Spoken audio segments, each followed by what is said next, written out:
Greetings, one and all. Welcome to another episode of Roaring Lions.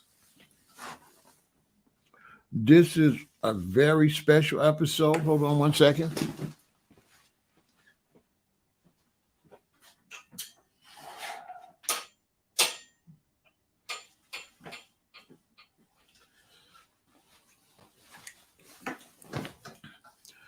I am very excited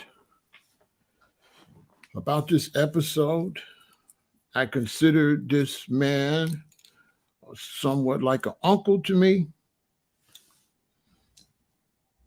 And I have been knowing him for many, many years. You've heard me tell stories about him.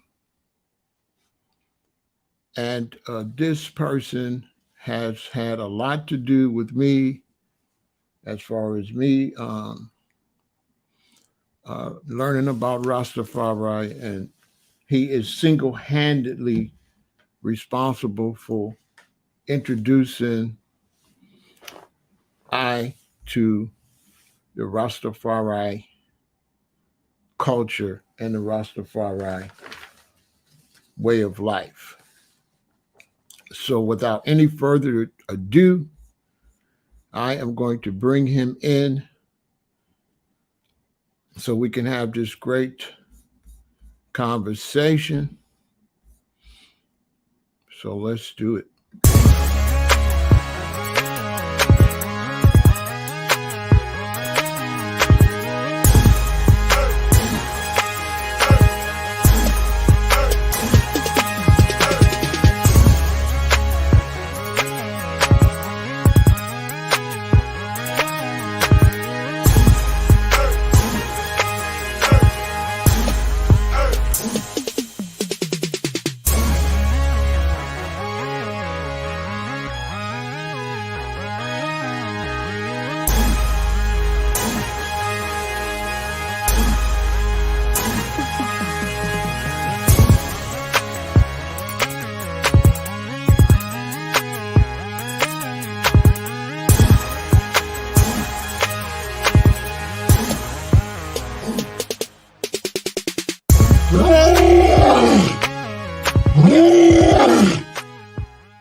And it is my pleasure to introduce Rastaman Tzaddi Wadadah I. Greetings and blessings, Brother Pharaoh. It's been a This pleasure. this And I is say really greetings in the name of the Most High, Gidamawi, Haile Selassie. Mo ambassadors Yengedi Yahuda, Jah Rastafari. Yes, sir. Give thanks and praise for the opportunity. It's been a long years since our spirit joined and have uplifted each other. You give I man such great accolades, but you also, my brethren, have always been a positive vibe. I have been following your studio shows all the time. Comment when I can and so forth. Oh, I didn't know that. I should behave myself. Tzaddi, this is a big deal to me. You're like an uncle to me. You're one of my favorite people in the whole world. No ifs, ands, or buts.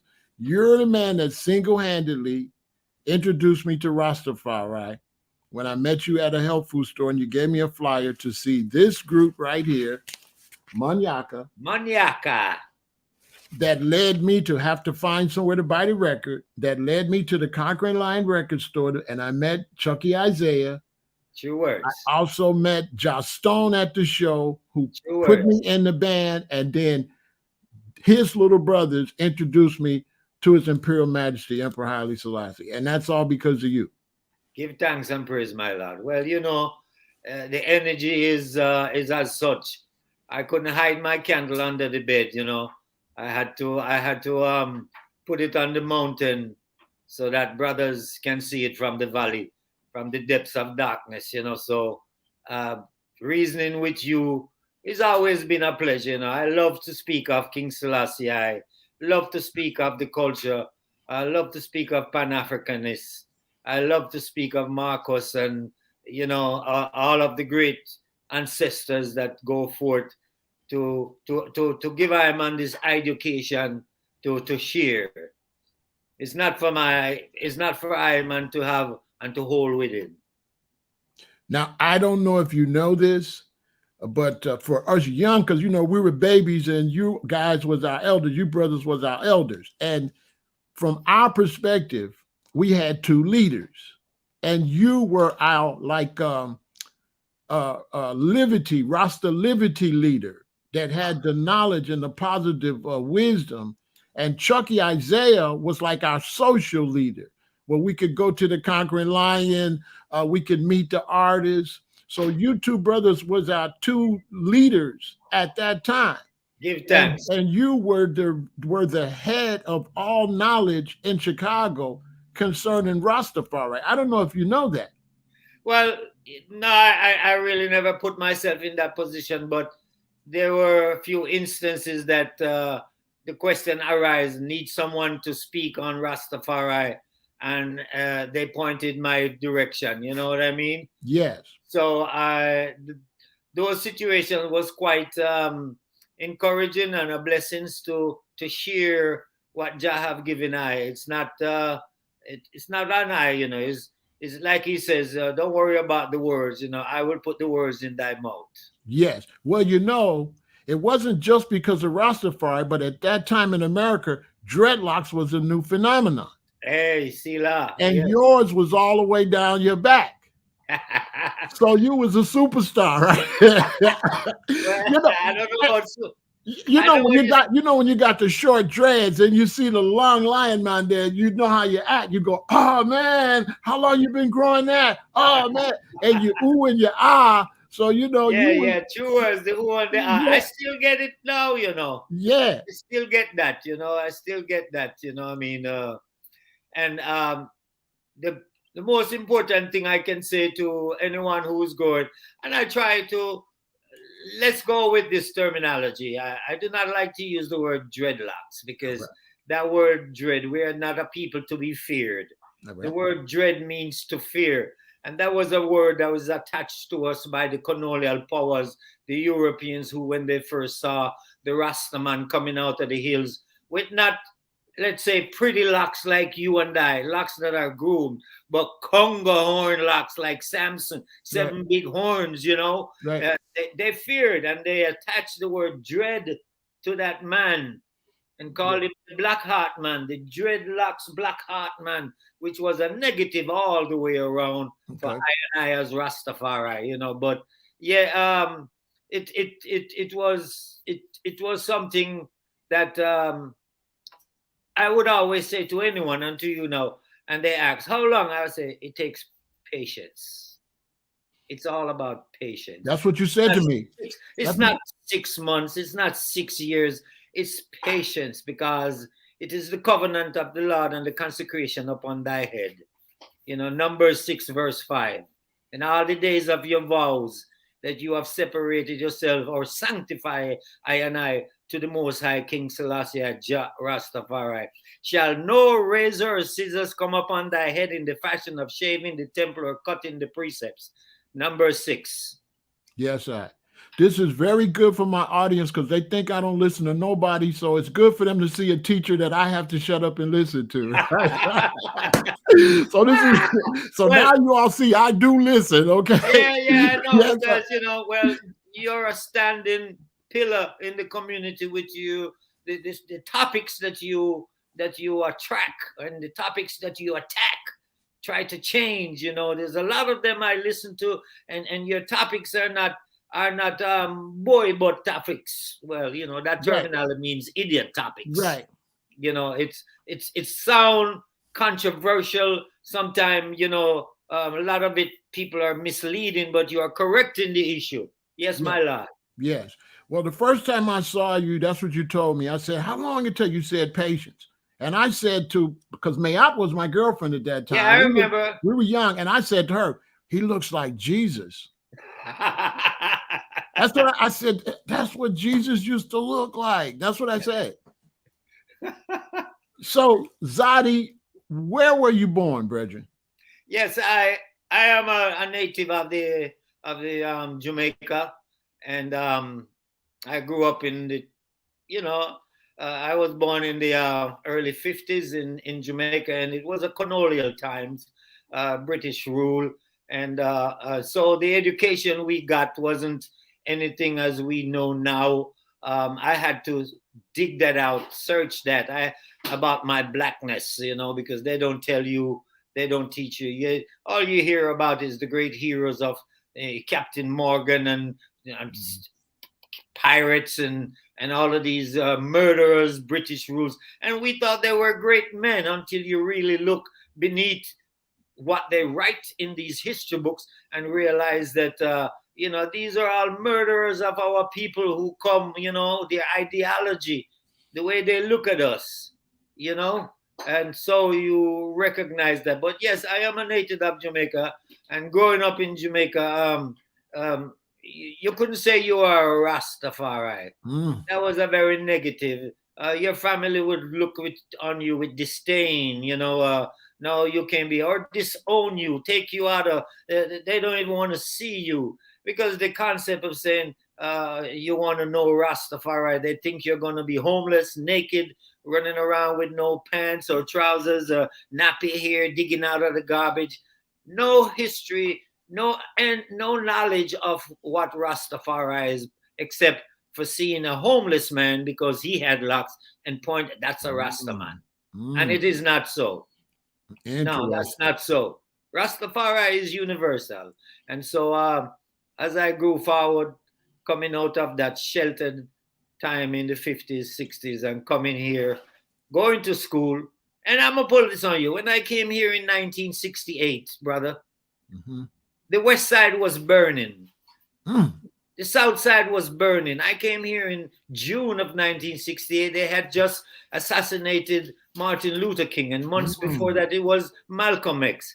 And some months later, right down the street from where I live, it was the slaughter of Mayor Daley and his police force up on the Black Panther Party right there on Adams Street, just half a mile from where I lived, on the west side.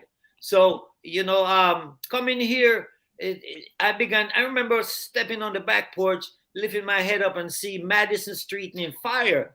And I was dismayed because I said, I've never seen buildings burn before. The only fire I see in Jamaica is cane fields burning. You don't see houses burning. And I saw this and I was like, and I said to Mama, why are they burning the buildings? And she said, because they killed Martin Luther King. I never knew who the heck that was.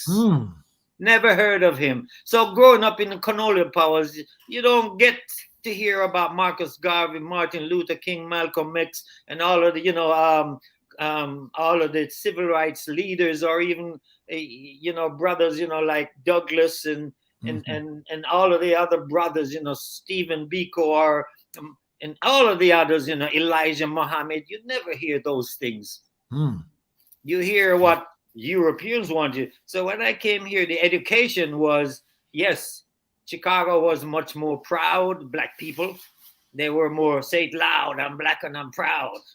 Yeah. Not today as we see it. It look like we have lost. Right. Yeah, that's right. Well, we haven't lost, but the young generation is going the wrong direction, I think. That's a great history you just told us, brethren. So at what age, what year was it when you started checking for Rastafari and growing out your locks? Well, when I came here, I was practically finished with school, and so I attended one of the most how should I say? I don't want to say bad, but John Marshall High School. You give it a title. That's where I graduated from. Whoa! And when I came, they analyzed my situation and put me in a senior class. All I had to take was gym and the U.S. Constitution, because my education from Jamaica was far beyond what the U.S. education to the black people here was. I already had enough credits to graduate. All I needed was to go and do gym and the Constitution. But yes, at that time, coming out of that period, I decided to go to college, and I started to go to like Malcolm X College upon Wilson, Mhm. not Malcolm X, but Truman and Malcolm X, and do little things around. By this time, you're hearing about Malcolm X, and I bought that book, the Prophet Elijah Muhammad's book, and I read the Black Man, and I read that and some of the other things and started digging. So the more I dig into the history of our Black people, the more I recognize that, hey, this is where our history is. So starting to move around. I had one of the best afro. I used to wear the afros and the bell bottom because I thought that was the Mhm. simulation I had to get into what was happening. Right. That simulation of platform shoes and stuff. But then it was in 1975. You remember Naphtali? Yes. Yeah. I used to go over Naphtali's house to listen to him play music on his sound, Small Axe. At the Mm. time, I had my sound, Black Sabbath. Mm. But Small Axe used to play songs that were so culturally. First time I heard Russ Michael was at Small Axe. Mm. First time I heard Burning Spear, Small Axe, because Mm. he was playing those things. I was getting records from the record stores, and they were sending me top 10 records. Right. So at that time, coming into that now, I find out, Naphtali said, "Hey, Tzaddi, we're going up to the north side to see Bob Marley." And the only Bob Marley songs I had in my collection was "Simmer Down" and "It Hurts to Be Alone" and "One Love" at the time. And I said, yeah. So we got to the Bob Marley place, which was on Belmont and Sheffield, at what was known as the Quiet nightclub. It was a small, I remember. how should I say, blues dive bar type thing. It was no exotic place. Seated about 200 people, if that much. And myself and Naphtali, were one of the only Jamaicans in the crowd. But my curiosity said to me, I just didn't want to hear Bob Marley. First time I'm going to hear live music also. First time I'm going to see Bob Marley. I decided to wander in the back to see if I could see Bob Marley in person. And yes, I did. I ran across a dressing room where he was standing. And when I walked up to him in that room, he was in such a casual position, posture, that when he saw me, he changed his posture into almost a militant posture. And I never forget the words he said to me, bro. He said, "Friend or foe?" And I raised my hand and I said, "Friend." He said, "Come on." And I went into that room and saw the rest of the whalers sitting down in this little dinky, dressing room with all kind of graffiti all over the place. But yes, and I saw Bob Marley that night. I said to myself, man, I had to learn how to play live music. Mm. And then that's when I hooked up with Rash Shamari. You remember him? Shamari. Rash Shamari and Fred Locks and so forth, and we put together one of the first bands in Chicago known as Exodus. You remember that? Yes. Exodus reggae band. And from that point, I begin to, and after meeting Bob Marley, I begin to twist my little corners on my hair. And, it was quite a step because I was curious as to what family was going to say now, because now I'm going to, all that pretty fro is going to be gone and it's just going to be locks, Mm-hmm. So putting it in, it was a strong courage I had to have, because I didn't know what my brothers or sisters were considering the climate of what they consider Rastafari to be. Mm. So moving forward from 1975, 74, 75, 75, I think it was, in growing my locks, Mm. going forward. And I was always into my scriptural readings, and and it solidified. The reason why I want to wear locks was when I discovered in Numbers chapter 6, verse 5, chapter 6 of Numbers in the book of the Torah, the books of Moses, is says there that this is the book, chapter 6 of Numbers, book of Numbers is called the book of the Nazarene. And verse 5 tells you about not shaving and cutting, but let the locks of, it didn't say dreadlocks, it said let the locks of your hair grow, because it is that consecration of your God on your head. I took that. I don't know about the others, why they wore locks, but that was the reason why I wore locks, you know.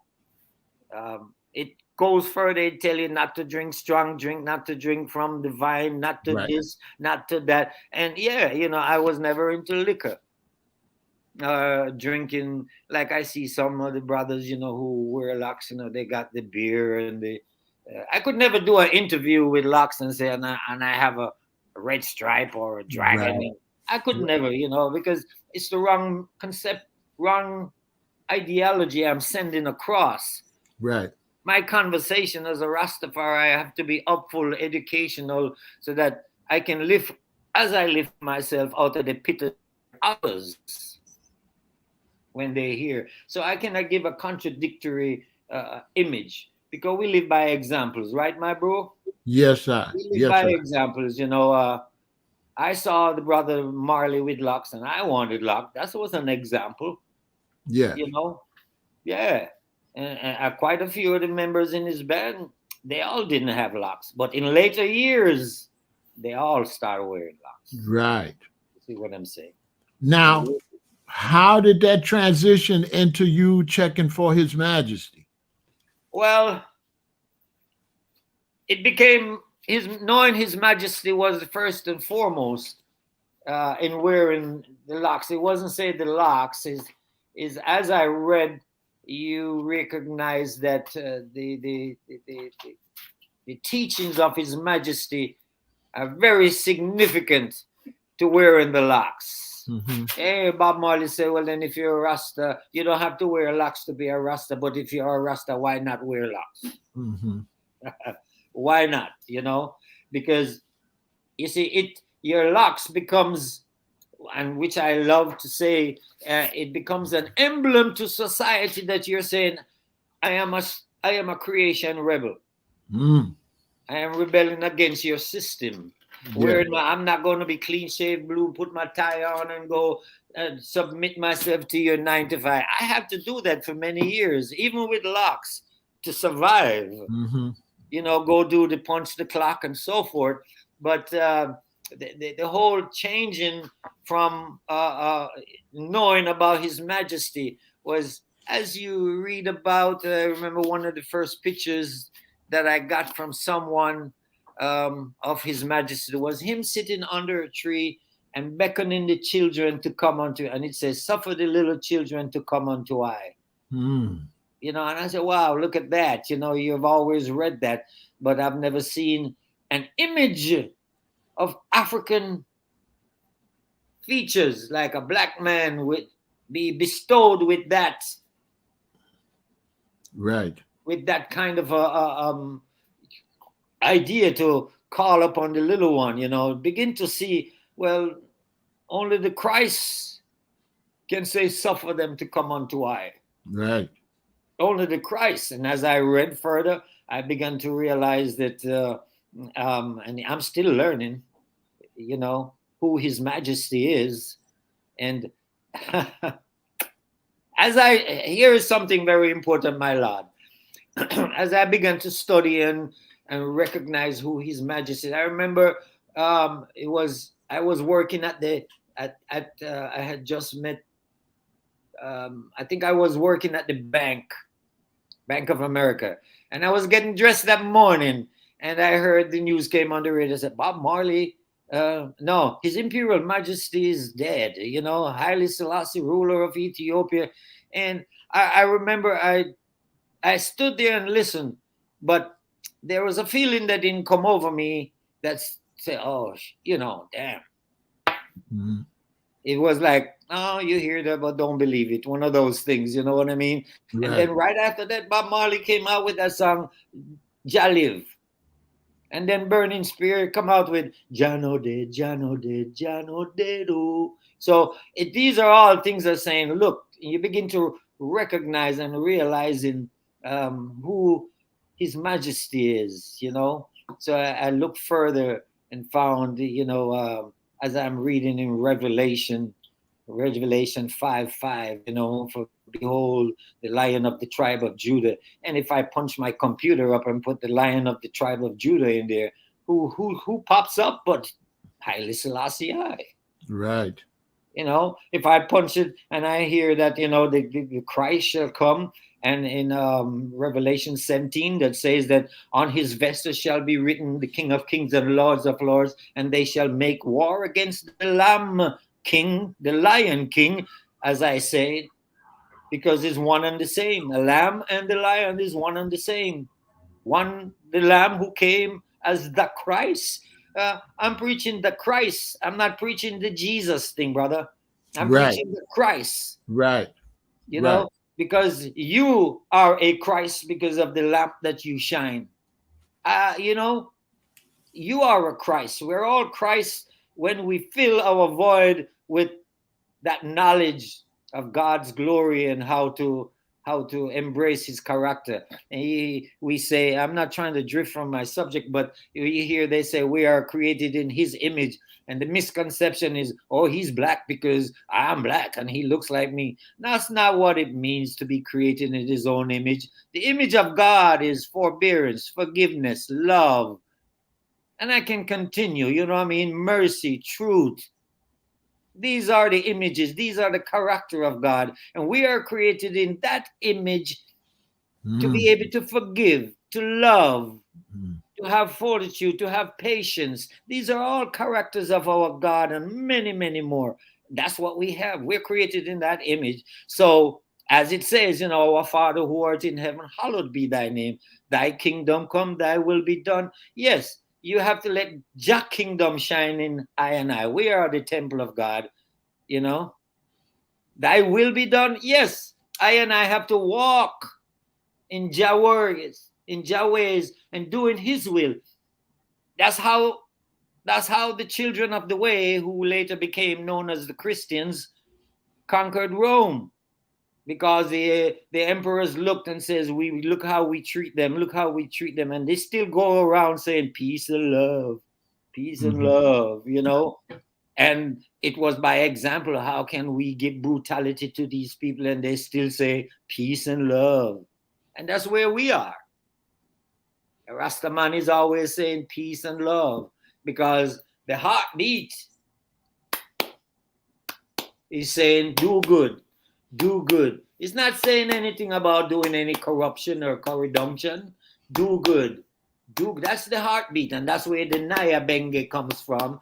And all of these teaching, brother, because the Naya Benge is the heartbeat. You're trampling down the corruption of the wicked with that.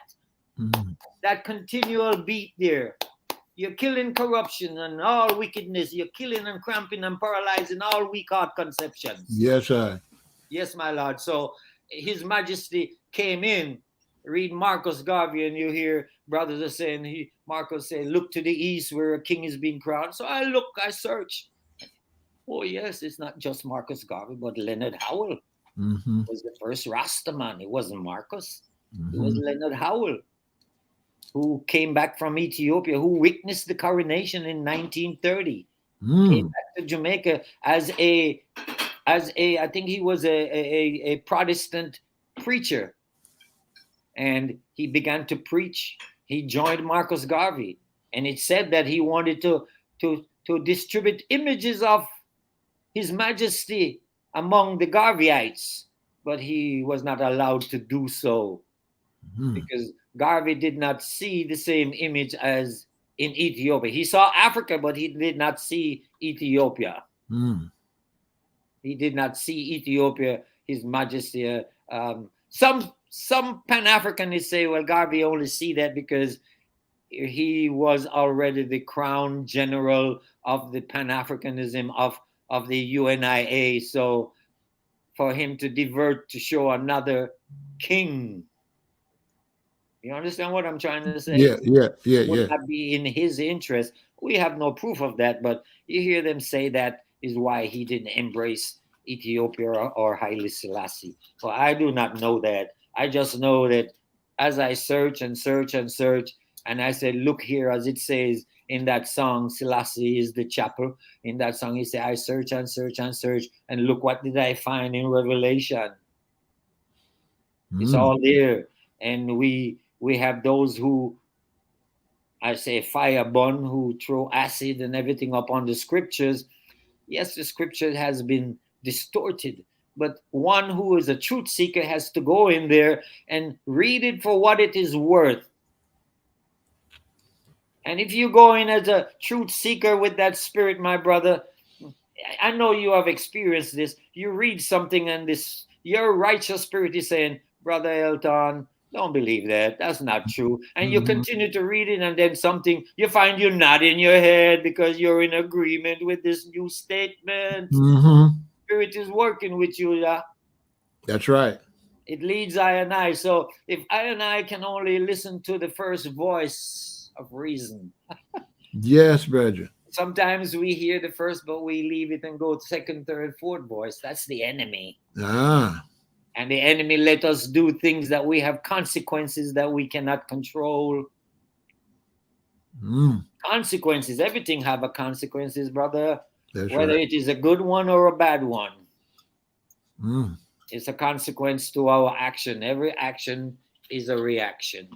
So Yes, yes, my Lord. So I saw His Majesty as the king, and then seeing him as a king, I saw him as a priest, because being the head of the Ethiopian Tiwahidu Orthodox Church, he was the high priest. He was the one who brought forth, the teachings, and stood before Europe when they came upon Ethiopia in 1936.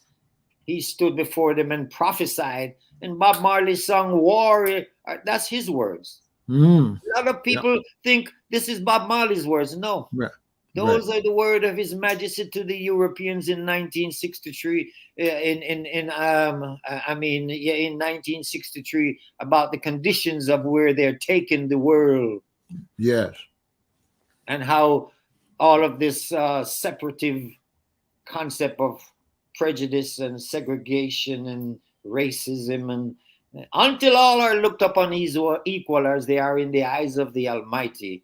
The dream of peace would only be a fleeting illusion, ever to be pursued but never attained. Got to put Jah first, my father.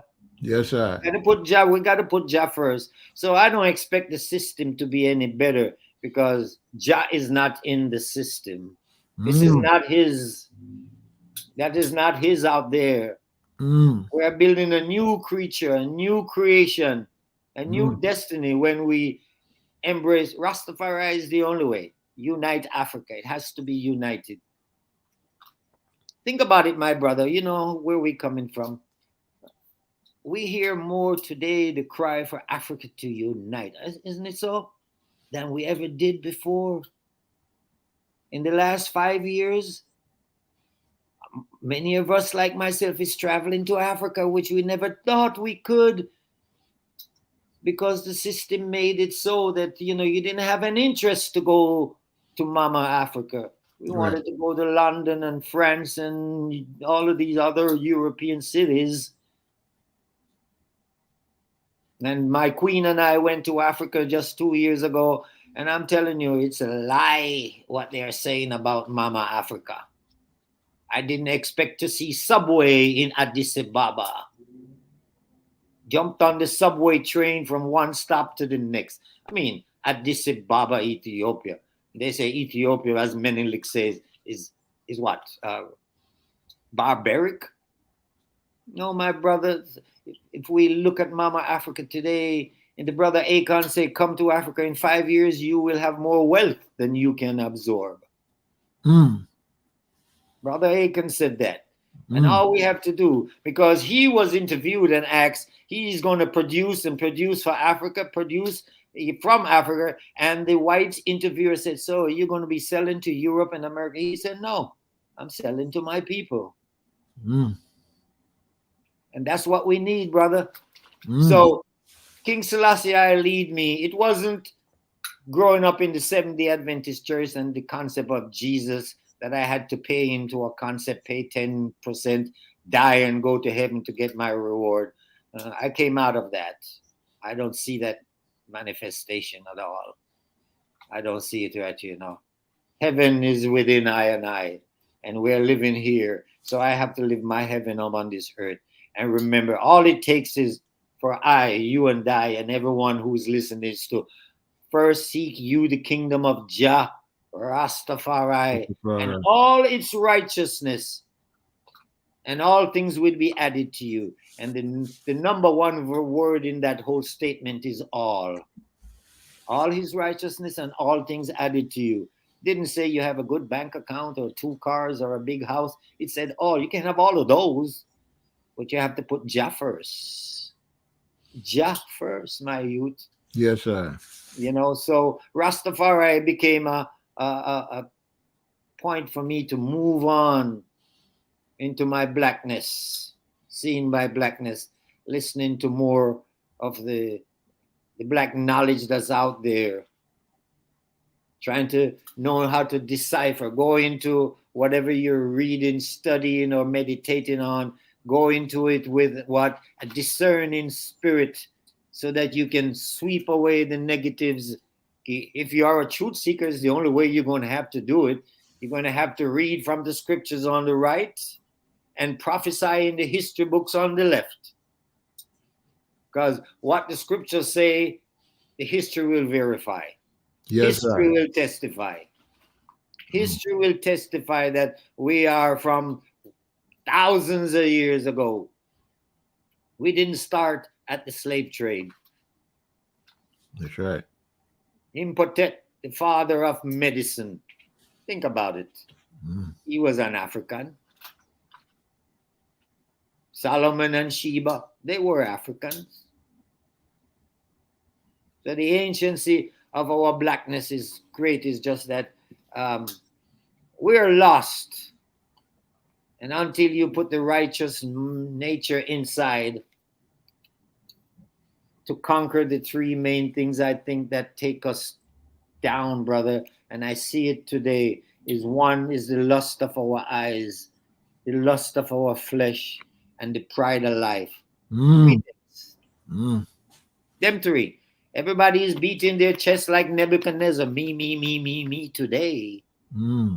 Everybody, I got 10 diplomas on the wall. I got 2 Mercedes Benz. I got a big house. Me. Pride of life. It's killing us. The lust of the eyes. The man who runs the system, he gives us the shiny bling bling because he knows that's what we go always. My queen always said to me, on Black Friday, why do people always go back and buy TV again? What happened to the one they bought last year? We just change out because it's the norm of the brainwash. It's not a 2022 TV. Now it's going to be a 2023. It's a brainwash. Yep. It started a long time ago when they used to give us AM radio, and then they switched to AM and FM. They had all of this technology way before. Then you would buy a tape and they only have AM and FM and 1 cassette player. All of a sudden you have a double cassette. All of a sudden you can do all multiple things. Every year they add something new to that one object. And we storm it. I got to get it. It's a double tape. Oh, I got to get it. It's got a bass booster on it now. I got to get it. You know what I'm saying? Wow. We have to store things. It's good business, Let's get a building and store things for people. Junk. It's good business. We got so much things, brother. We store things. Wow. So, you know, knowing Rastafari let me see things differently where, yes, just say man created, I given man knowledge, so man should have it. Yes, I want a good car. I want a nice home. I want to have wear my nice shoes, nice clothes. You know, I didn't make them. The knowledge was given unto another man to bring this forth for I and I, because the king was numerous times the best dressed man in the world. Right. So why shouldn't I be the best dressed man in the world also? Right. He's my example. Right. So Rastafari became my example in everything, you know, in what he says, how I should do it, you know. And one of the great things I learned is that he says I should not cast a lot upon any denomination. Why? Mm. He says don't be talking bad about any other churches or dean just because you are Rastafari. Mm. He says because you do not know the mind of God. Mm. We do not know the mind of God. So I'm not gonna fire burn you because you Catholic. Right. Yes, I know what Catholic is, but within that corruption, there are those who are going to be saved because they have absorbed through righteousness the lie, that lie that the Romans preach, and they take it to truth and live good with it and live good lives, not realizing it's a lie. Mm. But out of that lie came a goodness. Somebody lived good, Right. somebody was righteous. It's not this Adventist or the Protestant or whatever or Rastafari. It says so in Revelation that when Jah looked out and see, he saw a multitude, proper, a multitude of various culture, creed, every ethnicity you could think of was in that crowd. And they were the ones called. Many are called, but few are chosen. Mm. They were the one. So Rastafari, I could not differ, you know. I think it was brother Luciana have a song that one of the verse he says, many are trying to live their lives without you, but he says, I would not be so unwise. Mm. You gotta have Jah, man. Yeah. Whichever way you find him, because it's all about the righteous and building a new kingdom of righteousness. The world is going to end. What world? Not the foundation. The Right. world, the world itself is a word that means three people. The world can mean the population. The world can mean this globe. The world can mean the mentality or the ideology of those that rule it. Right. Okay? Could be any one of those, but he says when the world would be destroyed, it means it's the ideology of the corrupted ones. It's Right. going to be gone, man. It's moving away. Look at what's happening to the church system. Right. The church system. Look at what's happening. No more, no more belief. Belief is dead. Sure is. Belief is dead. And if you really analyze that word, Brother Aton, belief. When you say you believe, you're not certain. You know, Right. you're not certain. You're not. Yeah. You believe I'm at home, but I could not be at home doing this. You think you believe I'm at home, right? Right. Right. So belief is not it. Now we're in the time of Aquarian time. It's the age of knowledge, brother. You cannot say you don't know. It's the revelation. This is the time of what is called, yes, tribulation period. Yes. Disease upon disease that man can even control or count. Every day a new one or 10,000 more disease pops up. Political parties are falling left and right, nation against nation. Yeah, we got to move forward in truth, brother. So Rastafari is my God, my King, my priest, and he's my dependent. He's the lamp unto my feet and the light unto my path. I have Yes, no sir. other that I lean upon. I don't lean upon my own misunderstanding. I put everything before Jah, you know.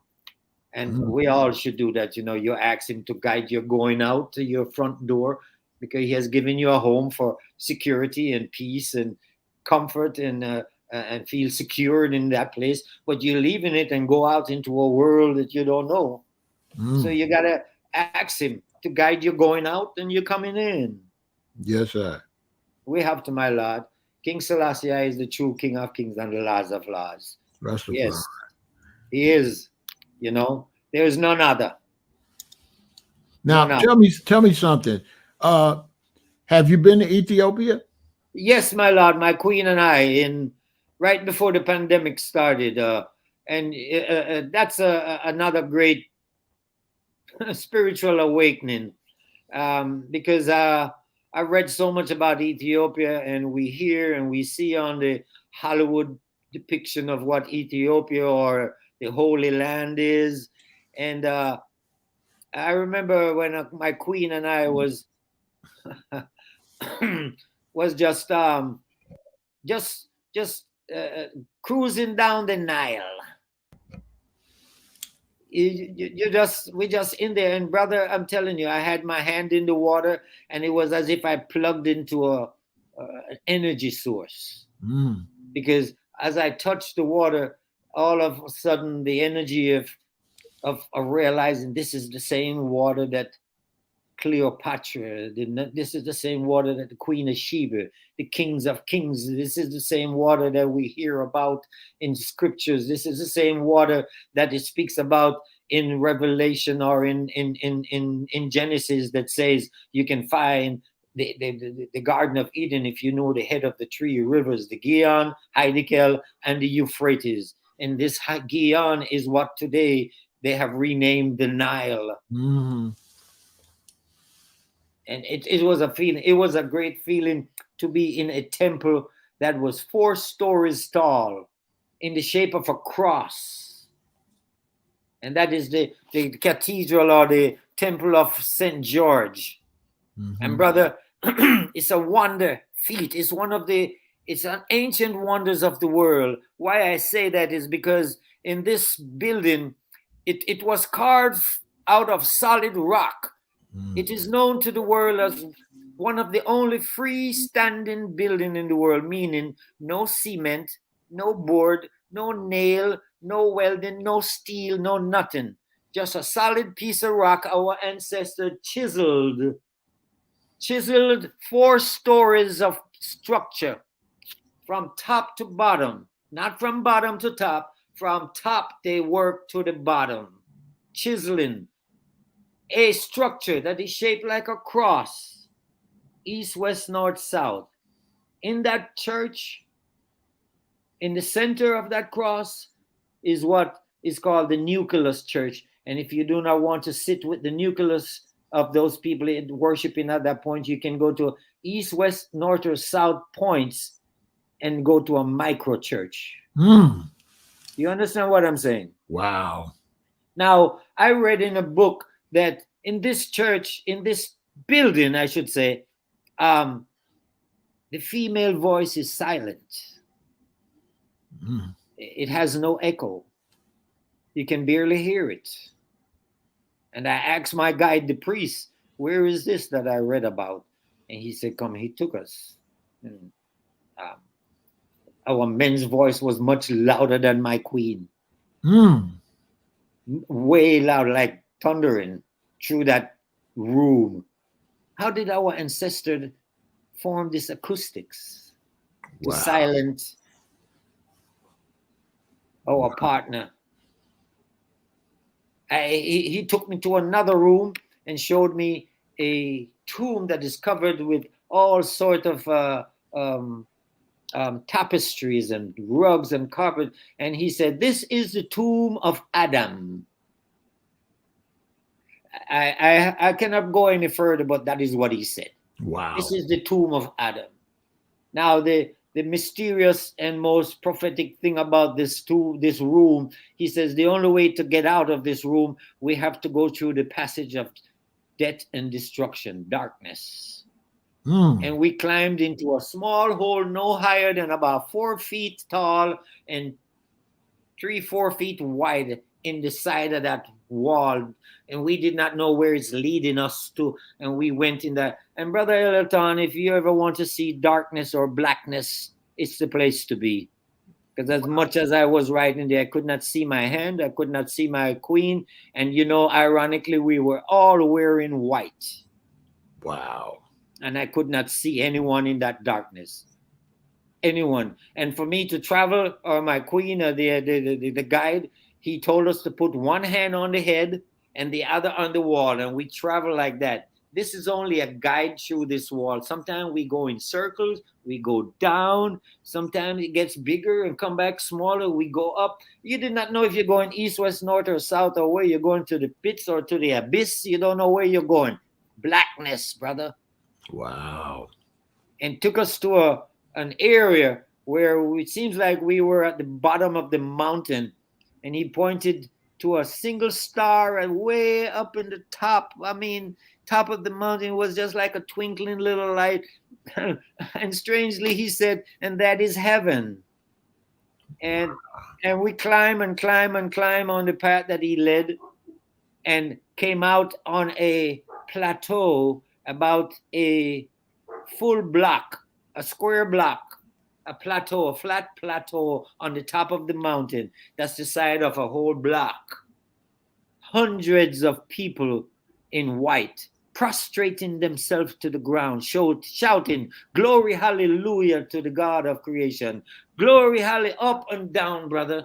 I was seeing Revelation live and direct. Wow. It was awesome. Awesome. I mean, so many, to go where the Nile starts at Lake Tana, and see this is where the head of this mighty water begins that flows so far down.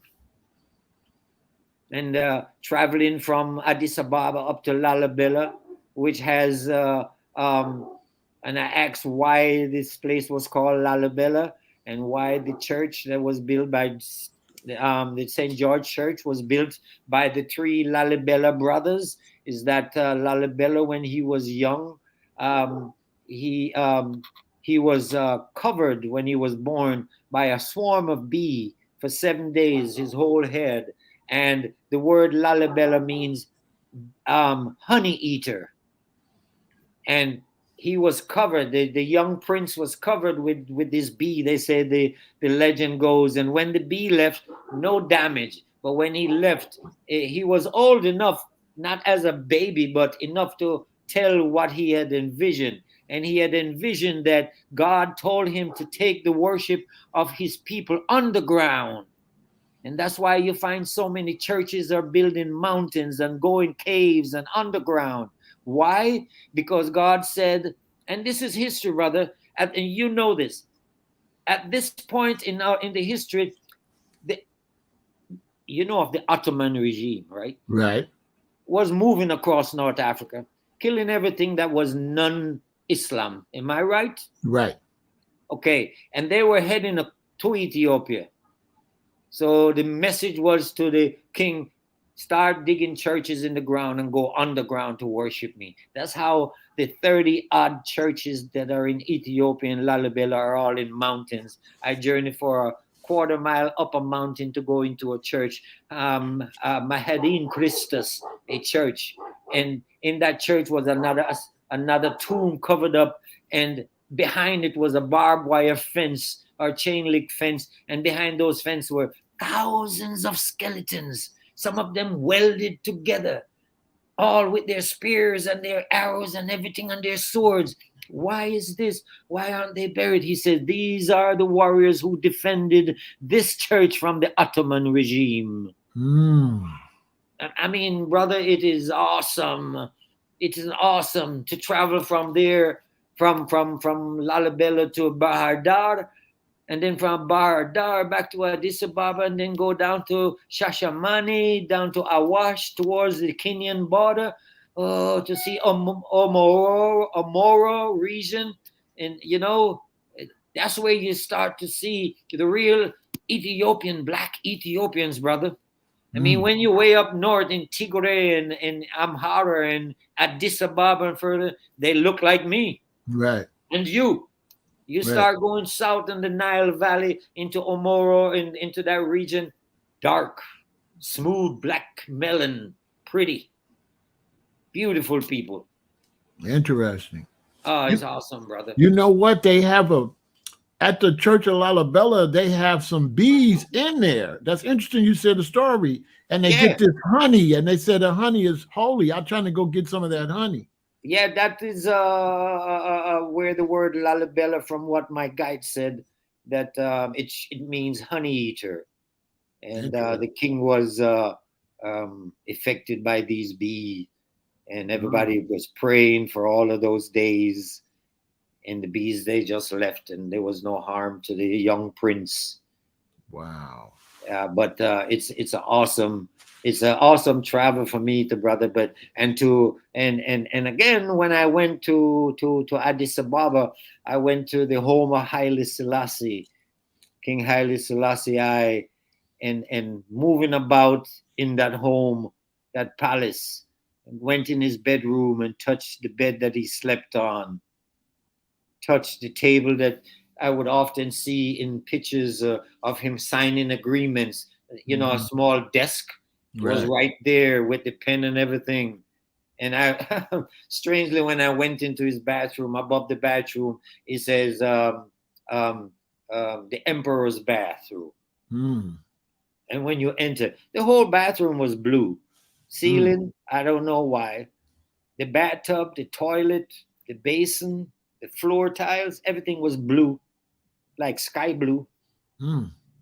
I don't know why blue, but yeah, I got to see most of his garments that I often see him in his military outfit and suits. Um, Many of the coins and currencies that are printed with him and Empress Menin on there. I, got to see the first hotel built in Addis Ababa, which was built by Empress Ta2, which is Emperor Menelik's wife. I went Mhm. up to Mount Entoto, which is where Menelik had built his palace and built the church of Queen of the Holy Mary, and that was his encampment. His whole. I went and toured all of that and I could see why he chose the mountain of Entoto, because, brother, from that point you have a view of all of Addis Ababa, east, west. Wow. You could just look at the whole. The mountain. It's like the mountain is sitting on top. You're on top of it. And when you read history and they talk about him in his palace and having a perfect view of the landscape of Addis Ababa in his rule, I can see Mm. it was awesome to go to these places, go to the hotel built by his wife. Um, um, I went down to Shashamani, and I went to the Rastafari Museum, which is run by the Naya Benge Order of the Rastafari branch. Um, and he gave me a good tour. I played some Mhm. with him, and sing a couple songs with him. I think I have some videos on my thing about that, and that was real nice. I went to a couple of schools, and my wife and I, we had taken a very, not a large amount, but some small, a suitcase, really, just a suitcase of um, women's, how should I say, sanitary napkins and so forth for the girls. We went to a girls' school as a donation, but they need anything. They were doing a campaign to rebuild some of the classrooms because they're so old, built out of wicker and mud, and they're crumbling, hundreds of years old. I met a brother who was the son of one of the first Rastafari to migrate from Jamaica to Shashamani, Mm. and he told me a story that when he first came with his mother, he wasn't alive; he was in her stomach, and it took them 2 days to travel by donkey from Addis Ababa down the lonely passage track that leads from at that time it was just a track, you know what I mean? Right. Coming down into Shashamane, had to dealing with robbers along the highway and all of that. And he told me that his father built a house and he was born in that house. It's still standing.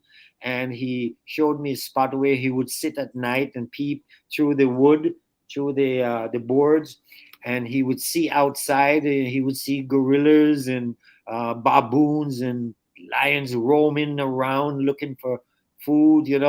He'd have to bring his dog inside. It was, but the majestic thing about that, his father built a new home, and both homes are now serving as one of the Rastafarian school in Shashamane. Wow. One of those schools, another a great history. One of those schools are managed, or I should say, run by the son of. There is a story in the Rastafari culture about a man during the early 50s who, when His Majesty gave all that land to Westerners to come home, he began to travel to Shashamane, Ethiopia, on foot. I don't know if you've ever heard this, but he traveled. Well, he didn't walk all on foot. He thumbed his way in many ways. He tried himself. He went through all kind of. It took him quite a while. I think 2 years or more to get there. But he was arrested. He was in prison. He was beaten. A lot of things. But when he reached to Addis Ababa. His son is the curator of one of those schools. Wow. It's great. It's an awesome experience, brother. And I'm planning my next trip. This time I'm going to Rwanda because I wanted to see the genocides.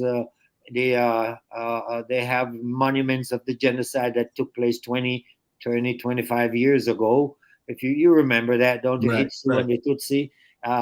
Yes, so I want to go see that because today in the world, Rwanda is a model city. It's one of the cleanest cities in the world. The government has implemented a custom that once every month, everyone, from the president to the chief to the poorest person, it don't matter where your profession takes you, it's clean day, and everybody come out and pick up paper, whatever, clean the whole country. Nice. And it is one of the only countries right now in Africa, one of the only, that if you do a bank transaction, it can be completed within 3 to 4 hours, not days. They have their own satellite. They have their own communication system. There's so many things in Rwanda, and if you follow the President Peter Gabain, you're familiar with him. Right. Peter Gabain, he's an awesome. He was just elected to the World Organization of African Unity as head to formulate a path for a unity and progress of Africa Interesting. because of what he did to Rwanda. Rwanda. Interesting. That's one of my spots. And I want to go to Tanzania. I want to see Kilimanjaro. I want to go.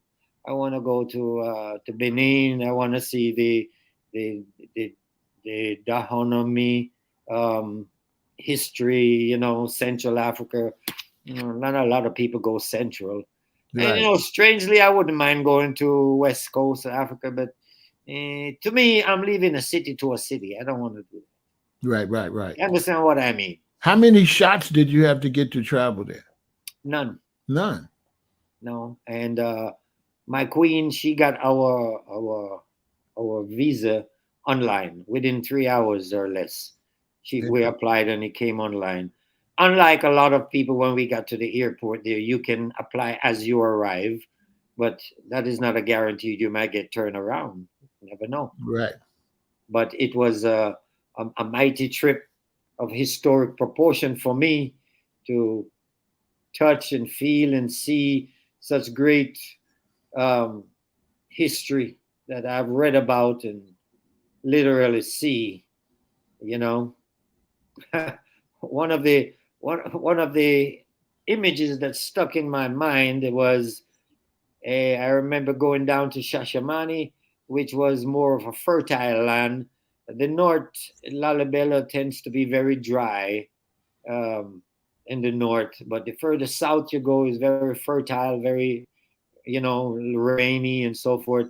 But I remember seeing a herd of goats and cows going along the side of the road, maybe about 100 in number. And I said, wow, look at now. And they were all walking in unison. But as we passed the herd and got to the front, it was a young boy with a tall staff. He was no more than maybe 12, 13 years old. And it all came to me, the shepherd boy. Mm. I mean, wow. I mean, and if one of the animals leave the fold, he would run and go tit tit tit with the stick, and they form back in line. Mm. Shepherd boy. And we read about, thy rod and thy staff, they comfort me. Rod, the Right. staff, the staff is for that. The rod is for protection against the lion and the tiger that come, or the lion and animals that come to eat your sheep. Yeah, there was two different reasons for carrying a rod and a staff. Right. One was for bringing back into the fold. That's why it had a hook to hook you and bring you back in. Right. You see that on that TV show they had. We remember that. The guy Yeah. would come Yeah. in. And they grab. Yeah. Yeah. Same Interesting. concept, brother. Mm. But yes, I see a lot of things that of things that I read of the Shepherd Boy. Another place I went to was it was a marketplace on a Saturday, and this marketplace was in the top of a mountain, and it had at least 50,000 people. I said 30, 40. My queen said it looks like 50,000. Now, if we divide that 50,000 people in, say, uh, 30,000 of them, or even say, let's go half and half, 25, 25. 25 people come there to buy and to trade, but the other 25,000, everybody is there to sell cattle. Brother, you never seen, because you as a seller who has cattle, you might have 5, 6, 10 cows. The next guy, a whole herd. That's one over there had 3 sheep. This one had a dozen goats. I mean, I never seen so much animals in one. I didn't see any pig, Mm. not one pig. It is said that no pigs are in Ethiopia, Mm. Wow. because I asked about it. They said no pigs are in Ethiopia. But talk about cows and goats and sheep in this marketplace, brother. And I'm saying, if there's 25,000 people selling and each one have, let's say, 5 animals, that's a lot. Yeah. It took me a good 2 hours to walk from point A to point B, which is from one end of the marketplace to the Wow. very opposite end. Wow. There was so many, and it was kind of treacherous sometimes, because you're on top of the mountain, and so as you're walking, you got to be careful where you walk, because there are some little cracks in the land that looks like you could drop between the 2 parts of the land, so you'd have to really jump over it. So you got to watch where you're going. Wow. It was an awesome experience to see. Yes. And I do reverse the whole concept of because of a negative towards Rastafari in Ethiopia. Some are saying that is so. I didn't see that, brother. I'll tell you something. I get more blessed. I get more. Oh, Bob Marley, oh, Jamaica, Rastafari, Haile Selassie. They call me everything associated with the culture. Wow. If some only know it as Bob Marley or Haile Selassie, they know why you dress like that. Right. They know. Wow. The images on the cars, it's not like here. we beautify our cars for vain reasons. Uh-huh. The cars there are painted and beautified with our ancestors. You might be traveling behind a car or one of those tuk-tuk that is giving you a lesson who Emperor Menelik is, because the whole thing is a history of Menelik. You see his, Wow. I mean, you might see Queen of Sheba one. I've never Wow. seen anything. I saw a car painted like Jamaica, the black, yellow, and green, the whole car. I see houses like that. And I would often ask my friend, I say, are they Jamaicans? He said, no, they love Jamaica, and so they paint it. Or, the car is painted with the Lion of Judah on it. Oh yeah, brother, they express their culture on Mm. the cars and the little taxi bugs they drive. Wow. It's amazing to see. Another thing that I find very interesting, and I'm going to put this on your head: for every day, all the churches are filled in Ethiopia. Every day, it's not just on a Saturday. Anytime you go to a church, it's a full to capacity. Any day, Wow. any day. But that is something to think about. But the thing that struck me was that you could walk into like a temple and you see about 300-400 people seated across the whole thing, and it's a church, and it's not like our church here with smooth floors. Remember, they're carved out, so they have a lot of reed on the ground to make it feels like a carpet, Right. because the walking for centuries on those stones are very slippery, Right. smooth. They have become smooth, so they cover the whole place with uh, this reed to make it look like you're walking on carpet. Well, you could count in the audience the staffs, the long staffs that are sticking up, which is a symbol of the elderlies, the ones that Oh, are elder. wow. 5% elders. The 95% young people, younger than you and I. Wow. And I said, how ironic. Over here in this West, young people don't go to church. Right. It's the older people. Over there is all young people. You see them prostrating, as we see sometime a Muslim man spreading his mat. It's the same thing for the Christian Ethiopian. If it's his time to pray, where he throw his mat out and he's praying in the same prostrated form as do the Islam man of Oh, Islam. interesting. Interesting. Very much so. I see the young people in the bushes, wherever I am, you see them. Interesting. And another great thing too is you get the feeling of power. I say that because everything is black. Mm. I say everything is black, brother. The merchants are black, the beggars are black, the rich men are black. The tallest building, 75 stories high, black millionaire. The stadium is owned by a black billionaire. Blackness. Mm.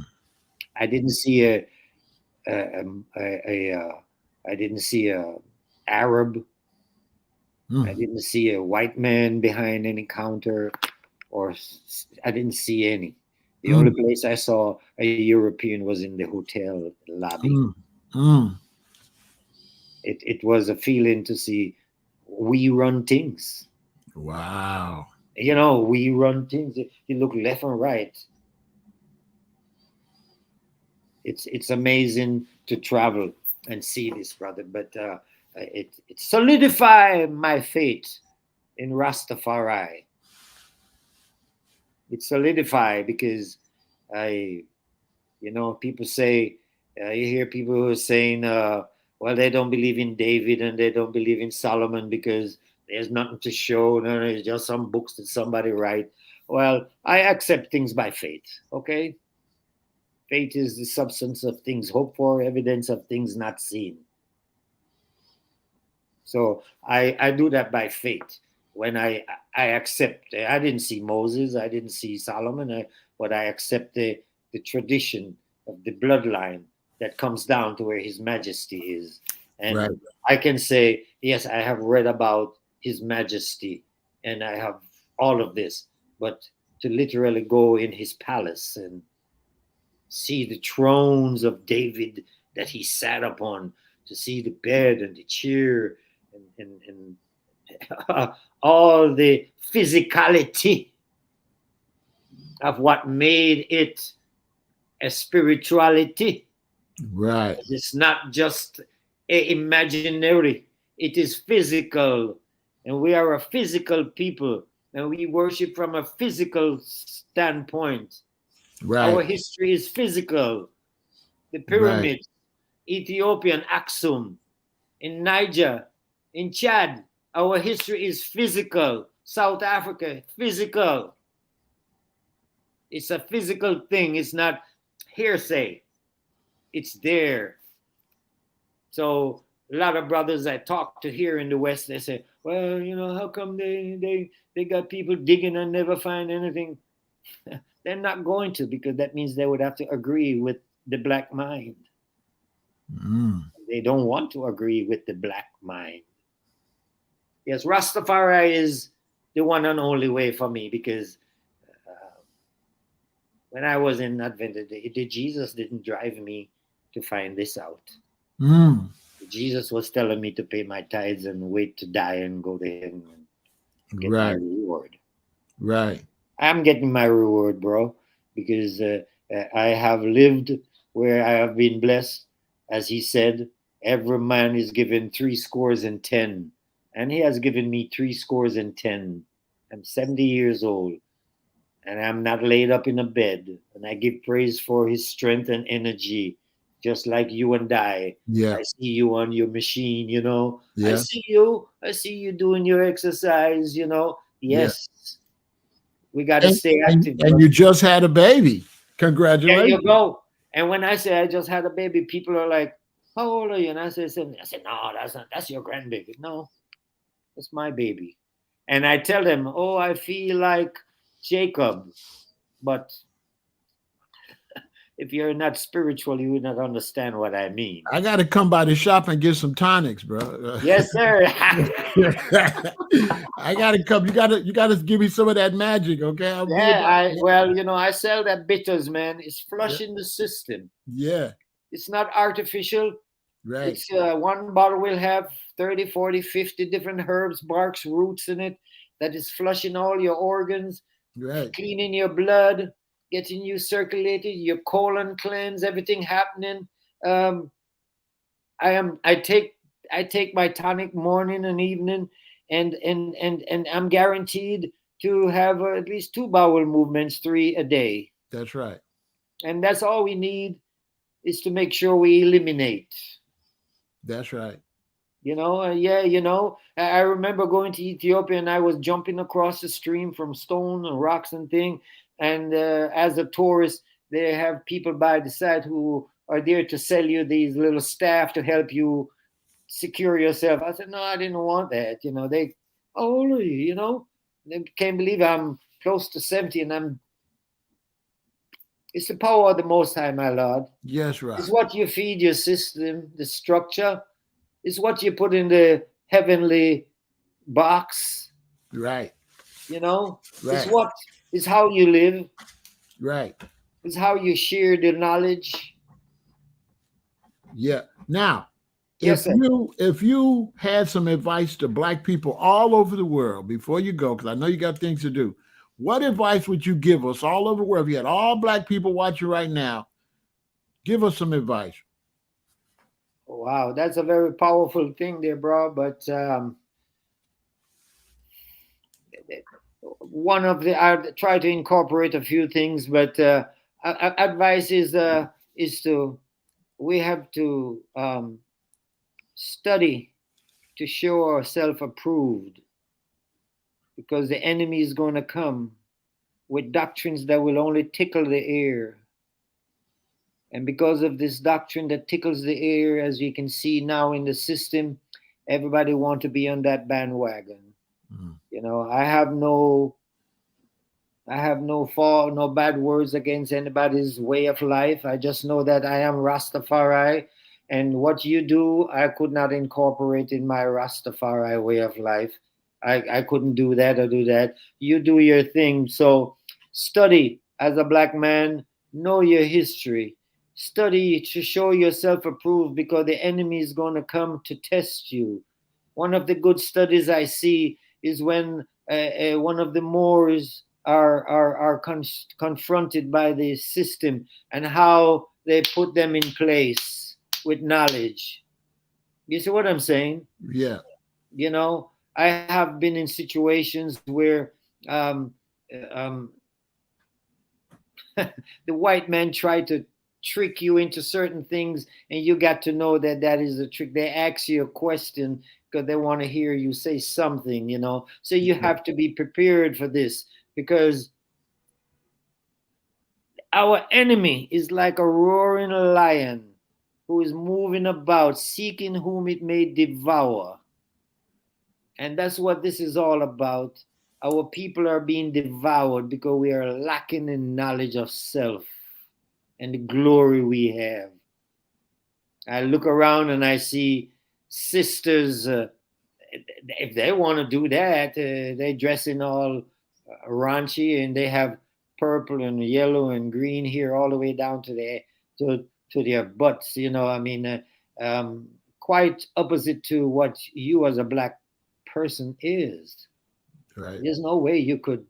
I mean, that means you're not firm within yourself to believe in yourself. You want to look like others. You Right. don't see the beauty of your naturalness, Right. the melanin that you have. You're bleaching. You got to let all of these things are things that the system is feeding us with. You know, brothers in the community that are killing each others, you know, many of them have never left their block. That's Where do right. they get the guns and the drugs from? They don't even know. They live on 179th and they don't know 176th Street Right. because they don't leave their neighborhood. So how does this all these destructive elements come in our community? And so we got to be wise. But you know, the almighty dollar has been the thing that brings our downfall. Everybody wants to be dollar rich. And again, we are not learning because you know they use the entertainment world to and that's it, you know. We see somebody come up and saying and doing things that has no upliftment for our people, but it is the biggest thing up on, and we all ride the bandwagon. We all Mm. jump and we swallow that pill. Mm. We have to recognize that the enemy has done great, great things to make sure that we fail, to That's make true. sure we stay where we are. That's true. And I mean, we can look around at our history of, you know, the Black Wall Street in the South. We got to look at the Devil's Playground in Mississippi. You know, how they're killing everybody and bury them even when they were given freedom. We got to look at, you know, even present day of Flint, Michigan. Don't ever think that the system cannot funnel destruction into your neighborhood. Mm. Don't ever think he cannot. Don't ever think that he's not listening to you on your gadget that you run and get every year, the new device. And you plan a whole day of illegal activities on that thing. You Mm. plan a whole day of illegal. Don't think that if he lets 1 million, 1 billion phone call to go out to a billion, he can listen to a billion people at the same time. Mm. We're living we're living in the age, and you remember the book 1984. Yep. We're Yep. living right there now. You Big ain't, brother is watching us. you better believe it. We have to be smart, you know. As much as I run a smoke shop, I don't sell weed, Right. as they call it. I never say weed, you know, because that doesn't represent the cannabis that I know. Right. Weed is bush, you Right. know, has no meaning to me. Right. But they call, do you sell weed? They ask for all sort of illegal things on the phone. Right. You know, they want to go and take a drug test, and they're asking me, do you have synthetic P? That's an illegal item. Right. Even if I have it, I can't tell you yes. Right. You're on the phone. I don't know who it is on the other end. But so often we release. I know a lot of brothers who's now serving time because they on the phone with the business. Right. You got to figure out a way how to one step ahead. We got to live in love. We got to plant the tree of success for the younger generation because I worry that if the next two generation comes that's going to make the laws for us, look at who look at who we got to deal with out there that's going to be bidding for those positions. Mm. If we're not conscious, it's a terrible thing, brother.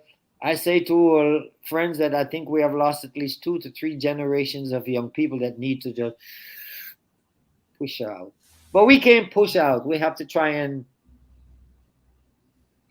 feed them some knowledge and see if we can turn around. But one good turnaround in our community?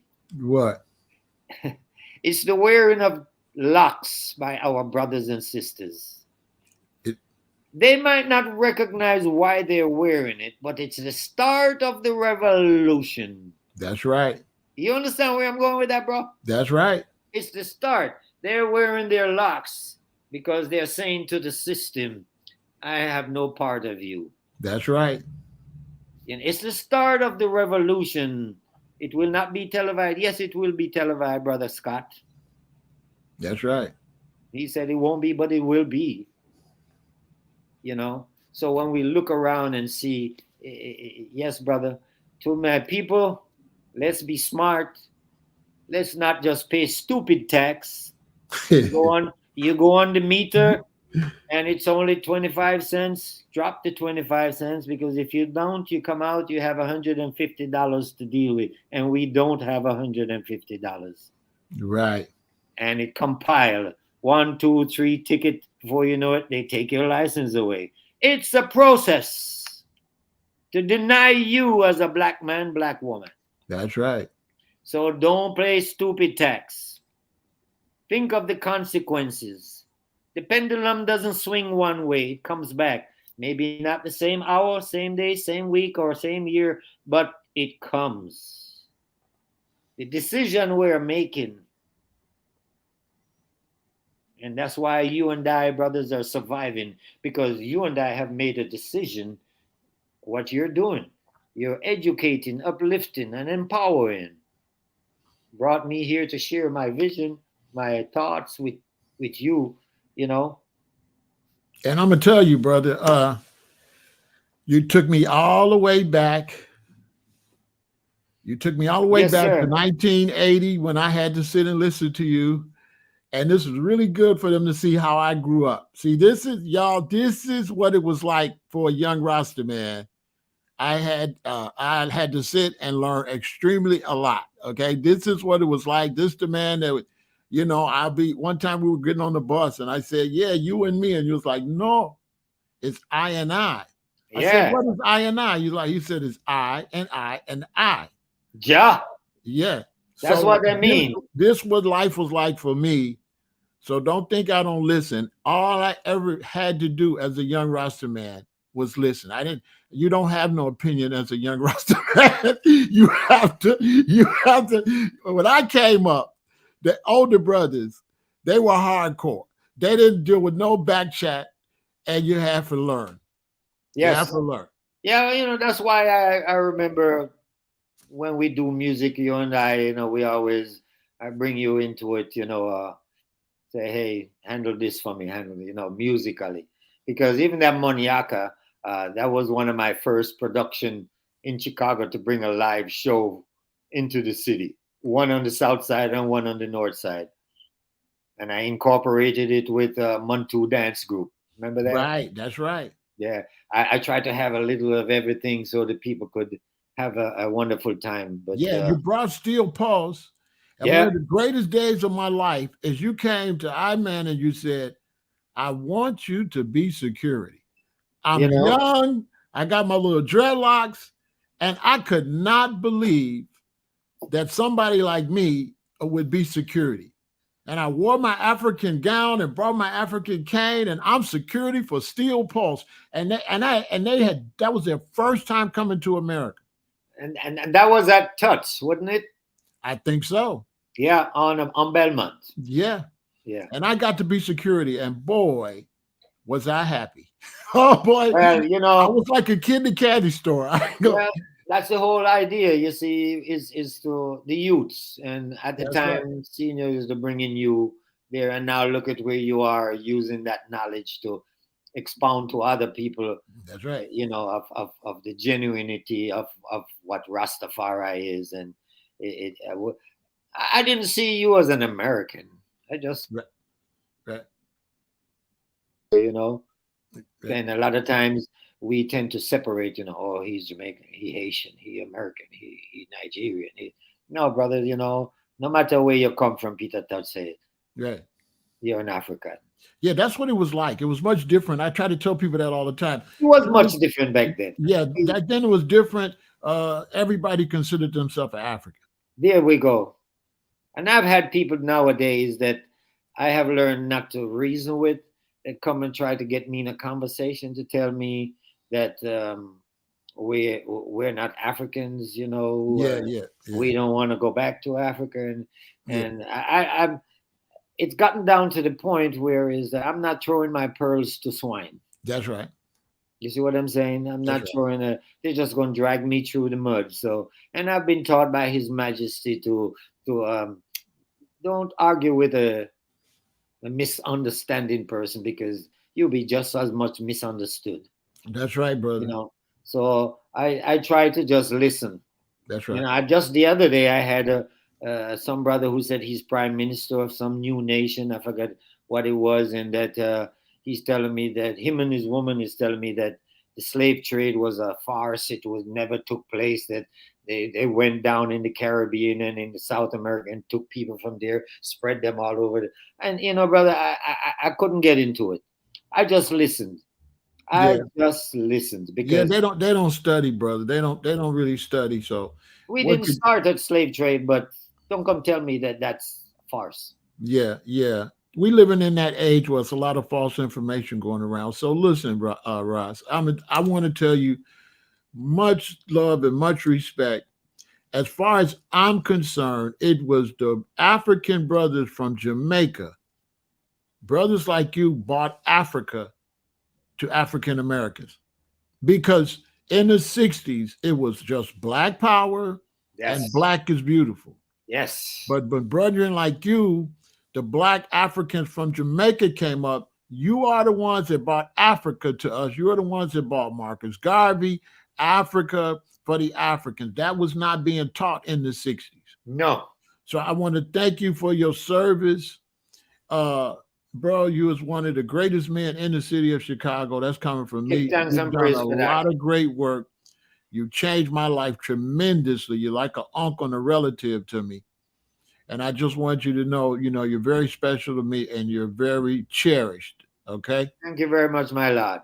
Hey, remember, I still want to talk to you about my project. Yeah, so I'm going to come see you because you just had a baby. So I will be there this week. Guaranteed I'm coming there because I think I need to have another baby. Man, she's just 4 months, but I'm telling you, the joy.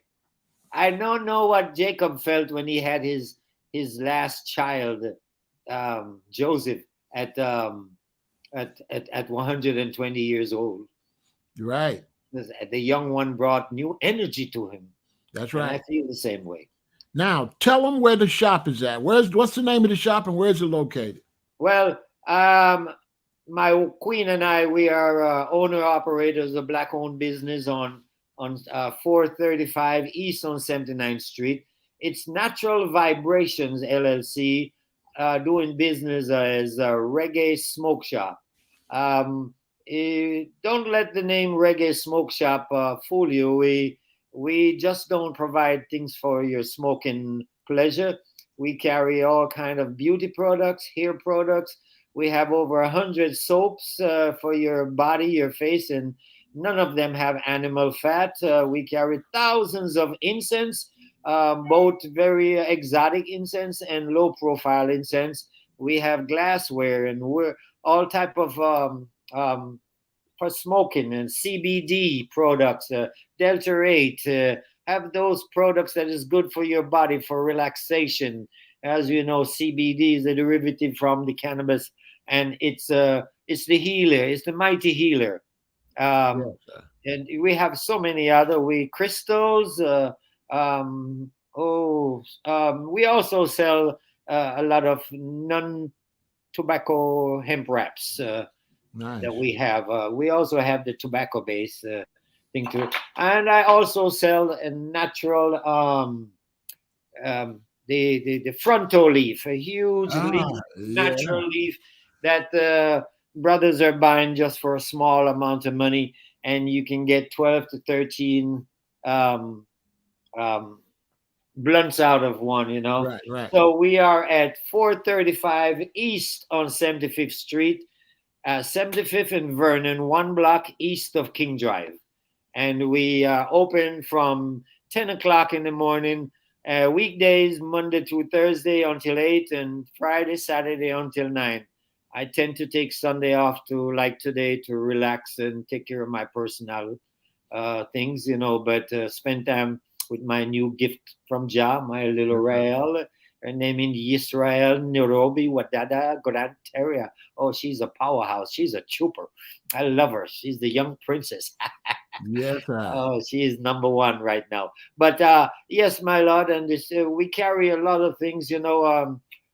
Sage. We have at least 5 to 7 different type of sage: white sage, black sage, red sage, blue sage, Santa Yarba, Yarba Santa, Palo Santa. We have and a few others that I can't remember. Sage that you use for different reasoning. Most people use it for the cleansing in their home and apartment, but it is also, as I advise them, you cannot come and buy sage and go and cleanse your home, because Mm, as you're cleaning, you're breathing, so you have to clean your inside. mm. Forgive, one of the attributes of God. Forgive your sister who you haven't spoke to in 2 years. Forgive your mama who you cussed out last year, or forgive and come back, because it's not going to work if you're bitter on the inside. We cannot give power to hate, That's right. corruption, and evil, bad mind, and envy. We cannot give power to those. We cannot give power to debt. So we should not incorporate those things in what we do. That's right. So yes, come to Natural Vibration LLC, 435 East on 75th Street. It is 773-465. What's the number? 4755. My queen just corrected me. Yes, Yes, it's sir. 475-4755. Yes, I, brethren. Yes, I. That's good. That's good to know. You know what? Tell young Wadada I want to interview him. I got to get the son. Yeah, I, he's a powerhouse too, yeah, so tell him I want to interview him. I asked him. He said what is concerning. So I need his daddy to turn his wrist, make him do an interview with me, okay? Because I want to Now, interview him. now you see, I'm gonna speak a little on my son from watching him and seeing. Yeah, he's not the ego type to just jump on any media to, Right, because he doesn't want to his his knowledge to just go like some ridicule or some right, something. He's very picky about, right. but he loves to, and he's a powerhouse of knowledge. I think he's more powerful than I am, really, when it comes to. I learn from him. you know um I remember when he was teaching himself Hebrew, and he was teaching me 1 or 2 words. I picked up with him, and he was doing the Amharic, and he gave me some, material about. And I have a few Amharic, and going to Ethiopia, the Queen and I picked up a few words that helped us along the way. But yeah, he would be a good interview. You better believe it. Plus he's family. Tell him, hey, Yeah, that's yeah, right. So yeah, tell me, you still blow your horn? man, I haven't blown my horn because I switched to bass. You did? Yeah, when I played with Nia Coma, That's what horns. I played horn. And one day, John was playing the wrong note on the bass. And they said, no, that's right, that's right, that's right. So when we took a break, I grabbed the bass and I played the right note. And they say, you know what? He's right. It's this note. So by the time I went to California, I bought a bass guitar and I played bass. I would listen to the reggae show and I would play along with every song. And I don't even know what notes I'm playing, but I could play a reggae tune with no rehearsal. I could play with a band with no rehearsal. I heard that, big man. That's good. So That's I switched good. to bass. But I haven't played in years, so my fingers were probably, with that it's bass. the same thing with me too. Me, I was a bass player, but my queen bought me a bass about a year ago, and once in a while she says that she's still waiting for me to play her song. Yeah, it takes a while for your fingers to get, tough. Yeah, it has to be callous on the end. Yeah, have to be callous on the end. Yeah. When you squeeze in those, they can really hurt your tips. Yeah. So, brethren, it was a pleasure. Tell your queen I said much love. You have a good day, and I really appreciate this. All right. Yes, and Rasta wordology. I really love this. We tend to, a little knowledge here. In Rasta wordology, we tend to stay away from words that has a negative, like appreciate. Right. The ending of that is to hate. No, anything you do from your heart in truth and justice, it's an appreciation of love. So you appreciate love. And we did not have a conversation.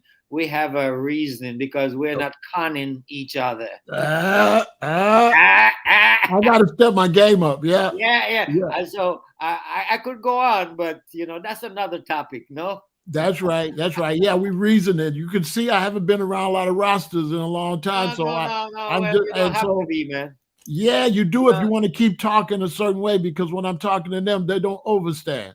So there's another one that's good. Overstand. Yeah, they don't overstand, so I have to talk regular. And so I got in a bad habit of talking regular.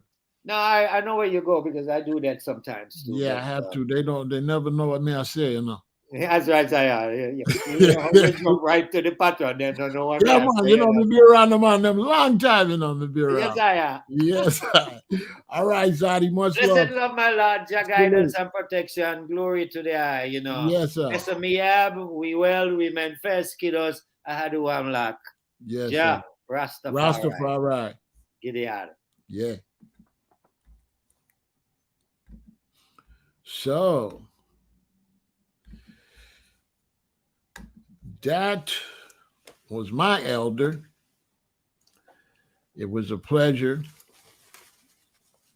It was really great for me. This is the first interview I had where I was in school. It was really great for me. I enjoyed it as much as you all. It was good to get some correction in from my elder. It was good for you all to see what it was like for growing up with me when I was growing up, so you can see why I insist when I'm teaching, because my teachers insist. It was also good for you all to see how I have to listen and who I listen to, because I don't listen to people. And the reason I don't listen to people, because I listen to people. And after listening to him, why would I listen to somebody say anything other different than what he says? So that's why I don't listen a lot, because I already have been taught. And so you can't reteach Iman or me after I already been taught by the best. You see, that's why I'm like that. So, I'm going to listen to him, but then if you come along, I'm not going to listen to you unless you could say something that my teachers taught me, then we can agree. But if you're trying to tell me something that my teachers didn't teach me, I'm not going to be able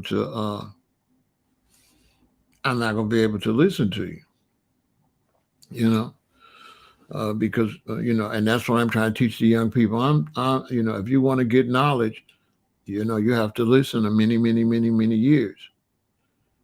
And then after you listen so many years, don't listen anymore. It's not nothing I could tell him, okay? Anything I tell him that he agrees with, cool. But anything he don't agree with, he not going to listen to me if he don't agree with what I'm saying. I'm telling you. He going to say no. And he going to tell me, I'm just telling y'all, if I say something to him and he don't feel is right and exact, he not going to accept it. It's not going to happen. It's not going to fly. If I'm too insistent, he'll just end the conversation. You know? So I'm not sure if he has a website or not, but Google him. Google it. Listen to the name and Google it, and then or put it in Google Maps. It'll show up, and it'll show you where he's at, and it'll show you if he's got a website. And so that was really good. This is the brother that I met at a health food store. He had these long dreadlocks, and he had flyers to go to a reggae show. Me and my girlfriend at the time, which is the sister I interviewed that's living in Ghana. We were straight out of high school. I'm young. At that time, I'm comedic. My teacher was Pita, that you've seen interviews with him over here. I'm going to have to get him, but I'm going to have to go to his house and get him so I can set his stuff up for him. And,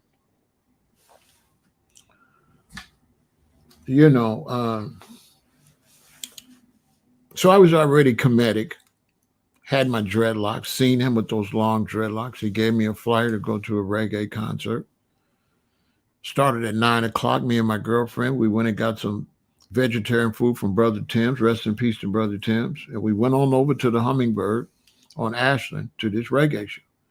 I didn't know anything about reggae, and that was obvious because we got there at 9 o'clock and nobody was there. Nobody's on time for that. So we're there at like 10 minutes to 9 because we don't miss the show, but nobody's there. But a couple of brothers and sisters from Jamaica that was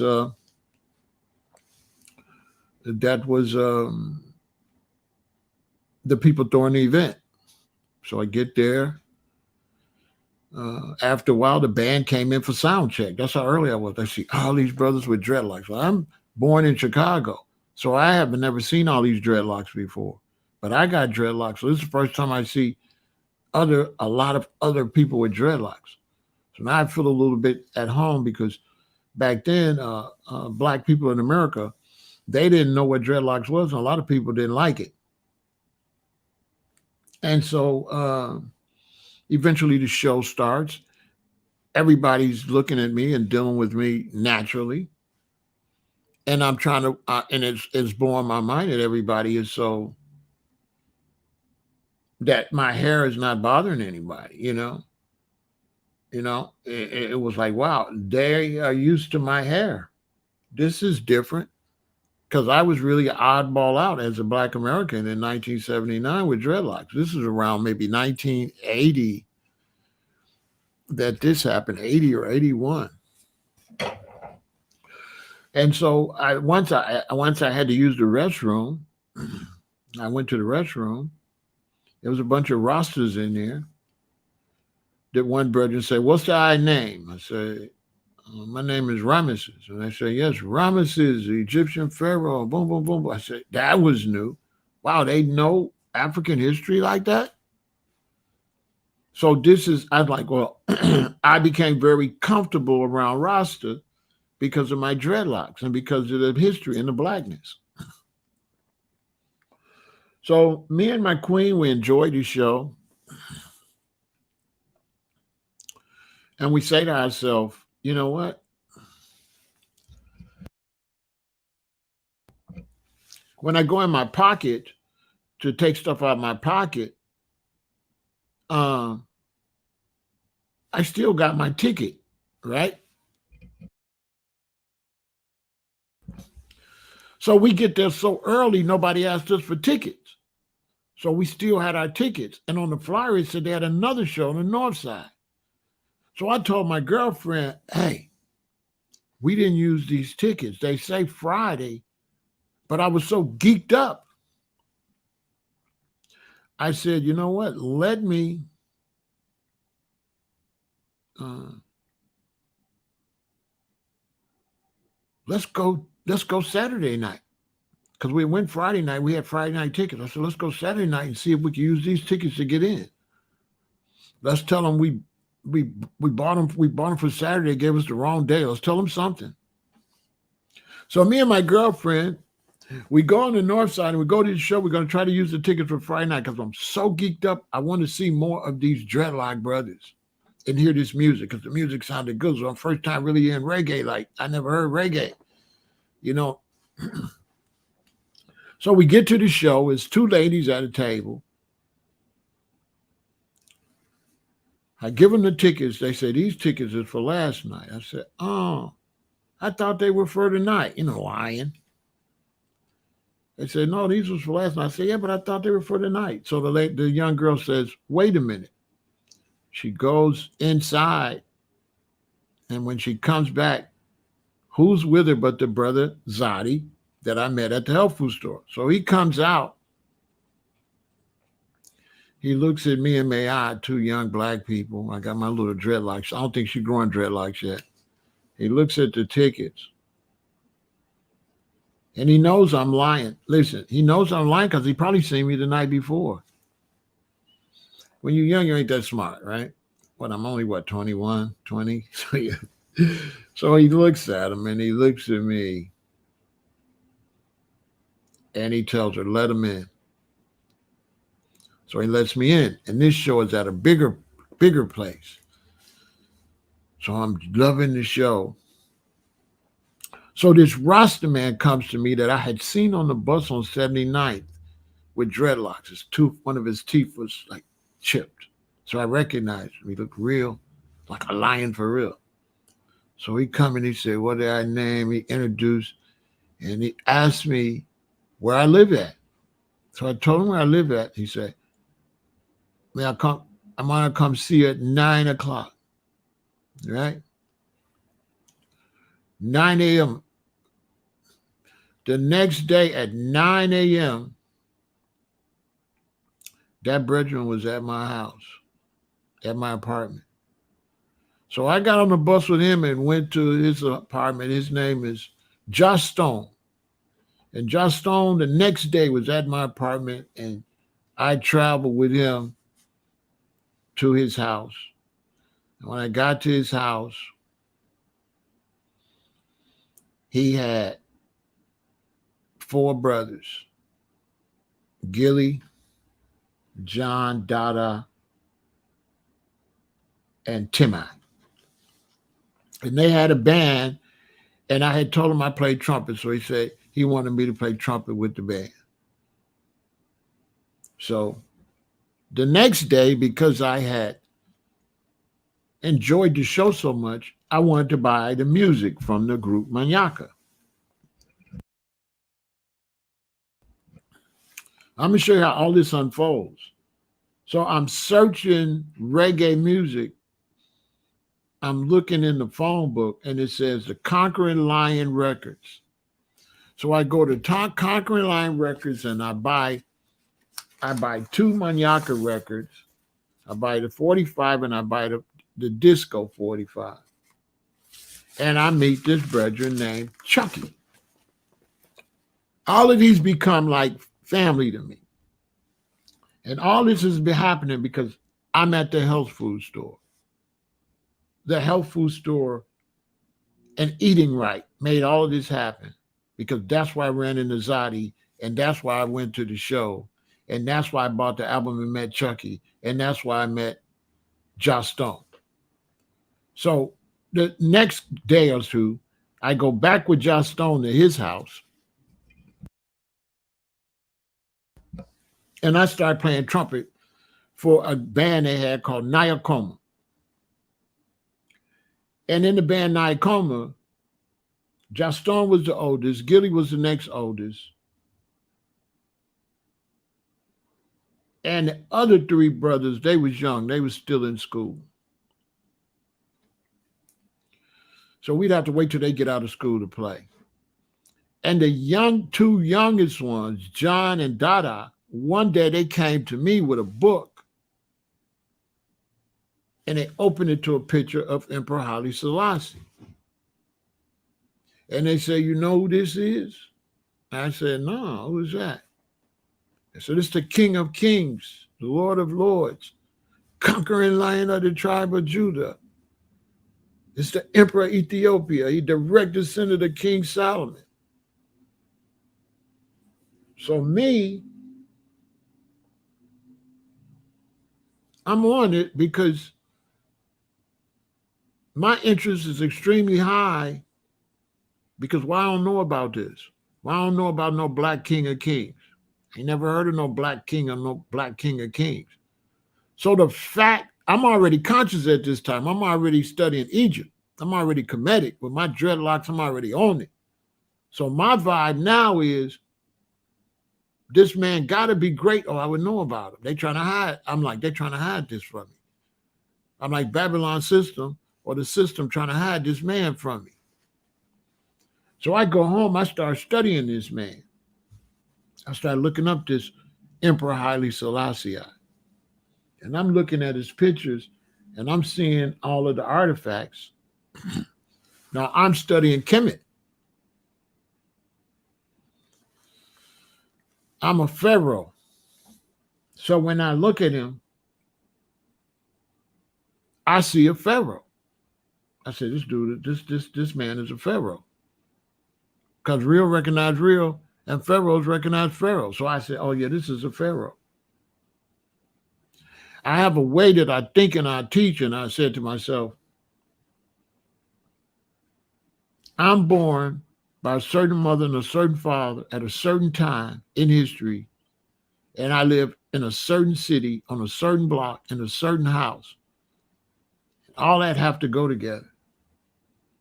This man is born at a certain time by a certain mother and a father in a certain country, in a certain area. That's the only way he could be the King of Kings. He can't make himself be the King of Kings because he can't make himself be born at this particular time and be in that position. So this is life made him the King of Kings. This is ordained, just like my life is ordained. So I said, yeah, this man, I said, I can't say this man is God, but I can't say he's not. You know what I mean? Because in Black culture, our king is God. Our king has always been God. Our king never been in no sky. We never had a king in the sky. Our king has always been the earthly representation of God with us. Always. That's our history. The Pharaoh was God, was the earthly manifestation of God. This is our culture. So I adapted it right away. I seen the scepter. I seen he had the spear in his hand. He's got the whole world in his hand. All of that. I seen he got the scepter. And then I learned he had the triple crown. Well, in Kemet, we have the lower crown, we have the upper crown, and we have the double crown. If you had the double crown, you was a very powerful pharaoh. You got the triple crown, that's something else. So meeting this one man put me into a whole lot of situations that elevated me, and that's how I became the world's first Kemetic Rasta.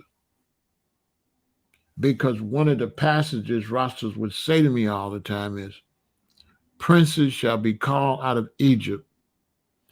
Ethiopia shall soon stretch forth her hands unto God. So there was a connection with Ethiopia and Egypt. And so I adapted that immediately.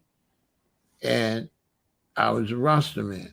I was a comedic Rasta man because having our dreadlocks, we were already looking at the Pipers of Ani and all the brothers in the Pipers of Ani. All of them had dreadlocks. I also recognized that they didn't have those big crowns on their head for nothing. There's hair in those crowns.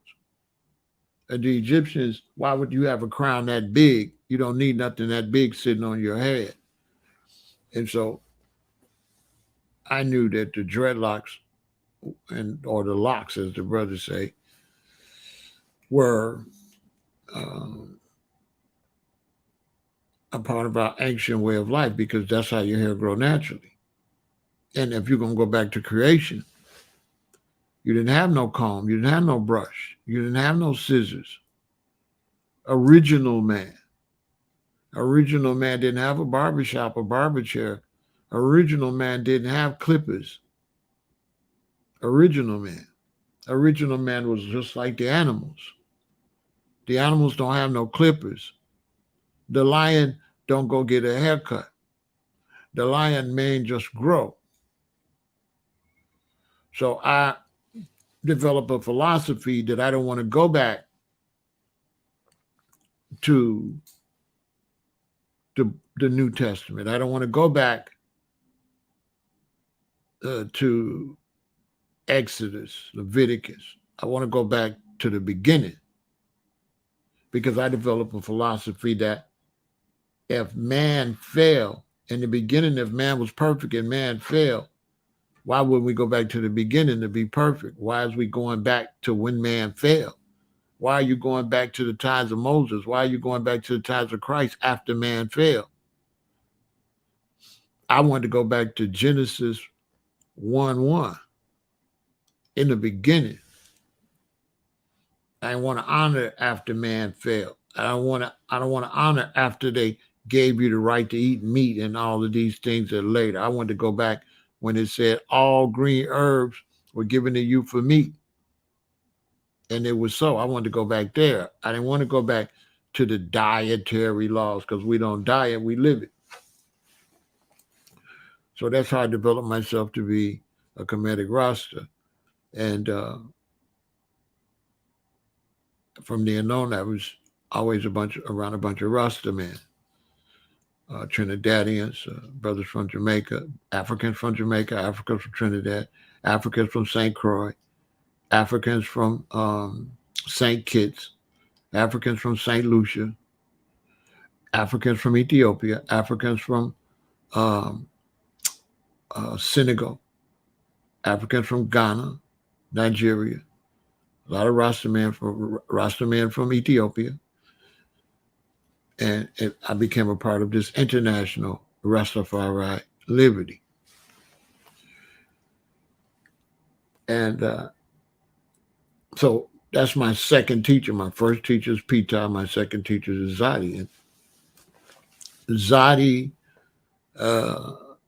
I would go to his house sometime, and he had me in his house where his mother lived one time, and he made these things I never heard of called plantains. He showed me how to cook the plantains. He showed me how to wash my locks. He showed me not to say me, to say I and I, because it's I and I and all of that. Also, Juston, they were always teaching, and as a young African born in America, I was around these Rasta brethren from the Caribbean, Black Africans from Caribbean, and they would always spend lots and lots and lots of hours teaching me.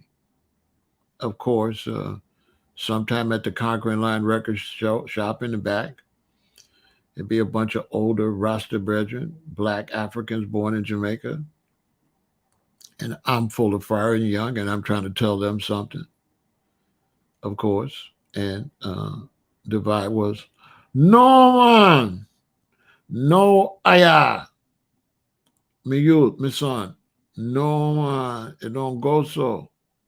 And so they was always persistent. No, ayah. It go like this, it go like this, it go like this. And so these black Africans born in Jamaica, they showed I how to reason, not argue, but reason. And they also showed I how to humble yourself and recognize when somebody got more knowledge than you. And so coming up in knowledge, I had to play my position and I had to take the knowledge in. I could not be trying to insert what I thought I knew because I had to realize I don't know nothing. I'm just waking up. So what I think is irrelevant. So I learned how to just be quiet like this interview.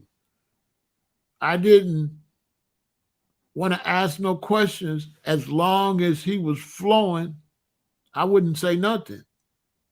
This is what I'm trying to teach y'all. If you go back and watch the interview and you watch him flow, just watch me.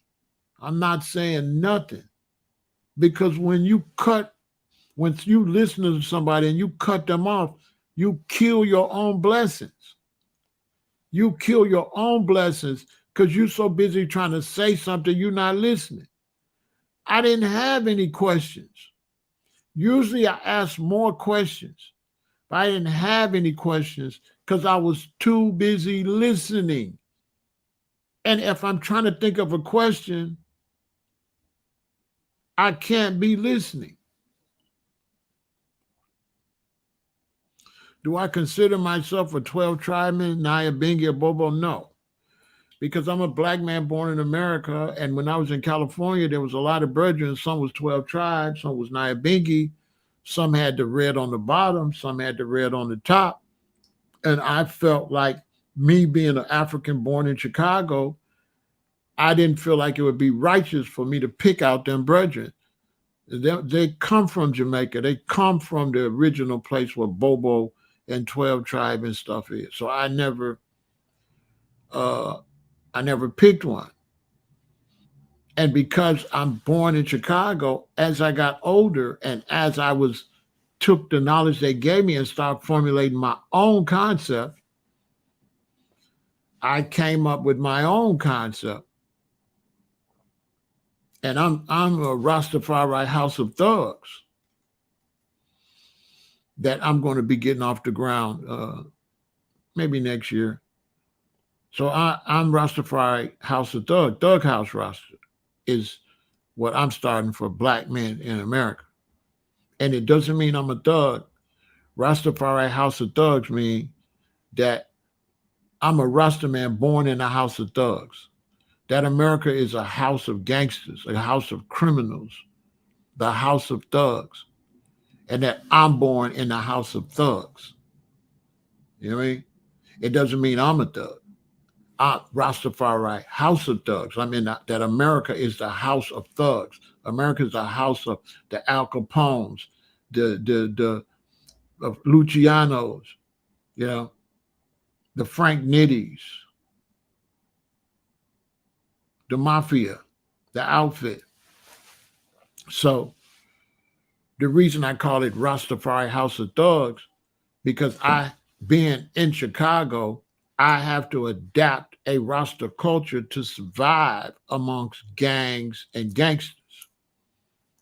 So I have a different, you know what I'm saying? Rastafari House of Thug, we wear tattoos. We wear earrings. We believe in guns because I'm born in Chicago. I can't act like a Bobo up on Bobo Hill. I can't do that. That's not realistic for me here. I have to be a Rasta man, my own Rasta man. Rasta man still the same. All of them is my brethren. It's still Selassie without any apology. But I'm born in Chicago. And at this point now, I'm an elder. I'm not a baby no more. So I want to start my own house of Rasta, the house of thugs, my own mansion. for young black men in America, young dreadlock men in America to, I'm going to put my own self in a position of leadership as a roster man, just like Bongo Watto and Gad and Prince Emmanuel. And now you got Pharaoh Ramesses, Rastafari House of Thugs, Thug House Rasta. Rastafari House of Thugs, representing black brothers in the United States with our own concepts and all that. So I got to put my my laws together. I got to write out everything and put a booklet out to really launch it officially. I should do it January 1st. I should launch this. I always go by, the angels tell me when to go. So they haven't told me to go. So I got it locked and loaded, but they haven't told me to go yet. So I think I'm going to get to go. I think I feel like I'm going to get to go for 2023 to really go ahead and launch that. Because I think black Africans, descendants born in America, I think those young brothers need something. And I think I'd be able to bring a lot of gang members in. I'd be able to stop a lot of violence. I'd be able to bring some sense of pride to these black Africans with the dreadlocks or the locks here in America. And so I'll be thinking big things, you know what I mean? And so, yeah, I'm going to get that off the ground. It's something I formulated years ago. Years ago, I came up with that, but I never pushed it yet. But I need to push it now that I'm on social media, And now that I'm on social media, now is a good time to push it. So look, let me take a break and I'll return and we'll talk some more.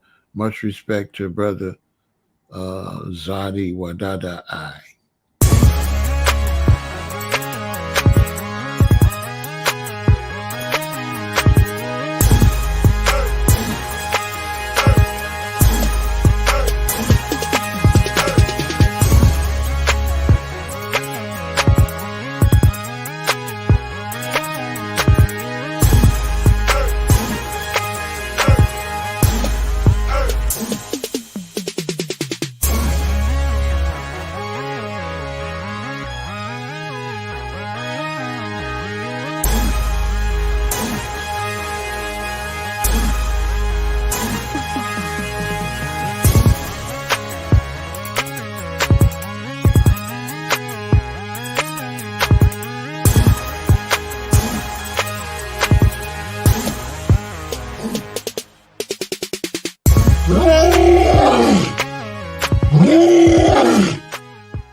And I've always been if you're a black person born in America amongst Rasta, I've always been your representative. I'm one of your early representatives. So I've always been on the front lines with you with that. You know what I'm saying? And I've always worked to unify black people internationally. So I've been on that front line now for 43 years. I've been on the front line of representing Africans born in America on an international level around different brethren from different parts of the world. So, I've been doing that a long time, and I've always been well loved and respected because I've always been a very easy to get along with and always stayed a black man born in America. I never tried to act like, you know what I'm saying? And so that's why so many Africans born in Jamaica and so many Africans born in Trinidad and stuff, that's why they enjoy being around me because I was always just myself. It was more pleasurable in many situations I would be in because it's a black man born in Trinidad and then a black man born in Jamaica and then a black man born in Chicago, and we all are who we are and born where we born, but we are one because we all look at ourselves as Africans born in other places. And a black man born in Ethiopia. I've been around rosters all over the world, and I always represented the United States of Chicago.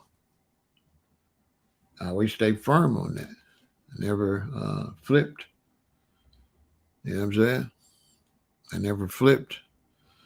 I always stayed what I was. So I didn't feel like it would be, you know, when I was in California at that time, 12 tribes were red, gold, and green. Red on the bottom, gold, and green. Nyabingi said it was war, so Nyabingi flipped it. So their crowns would be green, gold, and red. And so I would have my crowns made red, gold, green, green, gold, red. I would do both of them. I would have the Nyabingi flag and the 12 tribe flag on my crowns to show I'm all of that. So I would have sisters make my crowns, you know. I want red, gold, and green on the bottom. Then in the middle, I want green, gold, red. And then at the top, I want red, gold, green. So I would have both flags. The flag the way it's supposed to be and the flag representing war on it. So that way when I'm around the Nyabingi or the 12 tribe, I'm showing I'm riding with both camps. At that time, there was no Bobo around like that in America. So in the 80s, Bobo wasn't that big in America. It was some Bobo in Jamaica, but in America, Bobo wasn't big in the 80s or in the 90s. Bobo really didn't get big until recently around the time Sizzler came out. So there wasn't really a lot of Bobo. I think it was one Bobo brother in L.A. He used to make pies and he used to make vegan treats, and patties and stuff. You know, apple pies and patties and cherry pies and stuff, all ITOP. That was the first Bobo I ever met. So in those days, the reggae was big. It was everybody was mostly 12 tribe and Nyabingi. And I lived with Nyabingi Kojo, which is a whole nother story. So when I go to Compton, I'm in Compton, I'm standing on the bus stop, and a Rasta man go by me, and he happened to live 3 houses down. And this is Ross Kojo Brown, who is the one they're singing about on the Black Uhuru songs and all that. That was close to Mortimer Plano. So I leave excellent teachers like Tzaddi Wadadah and Chucky Isaiah and Josh Stone and Tim I and all these brethren. And then I end up in Compton with one of the elders that actually was there when they taught Bob Marley, and then one of the people responsible for them teaching Bob Marley and them reggae. So I go to the next level of, I end up living with Ross Kojo Brown. When you hear Black Hughes say, and Ayabingi Kojo is coming over the hill. So I end up, I guess the Most High said, okay, you want knowledge? Okay, now let's level up. Because what's the odds? I'm standing on the bus stop all the way. I'm in Chicago, from Chicago. I'm standing on the bus stop in Compton. What's the odds that one of the elders in the foundation of Rastafari lived 3 houses down and happened to drive by before we get on the bus? See, all these things are ordained. We could have got on the bus, never would have seen them. But we waiting at the bus. Bobo Shanti don't have colors. They wear a different color. So Bobo Shanti don't have a color for the red, gold, and green flag. Bobo Shanti wear a different color. They wear different colors. So if you go watch I Just Star talk about that. So go watch my I Just Star interview. He'll tell you. They wear a different color on a different day. Their main color is white. White is their main color. They wear turbans, but they wear different. They're supposed to wear different color turban on different days. They're supposed to wear different colors. right? They're supposed to wear different colors on different days.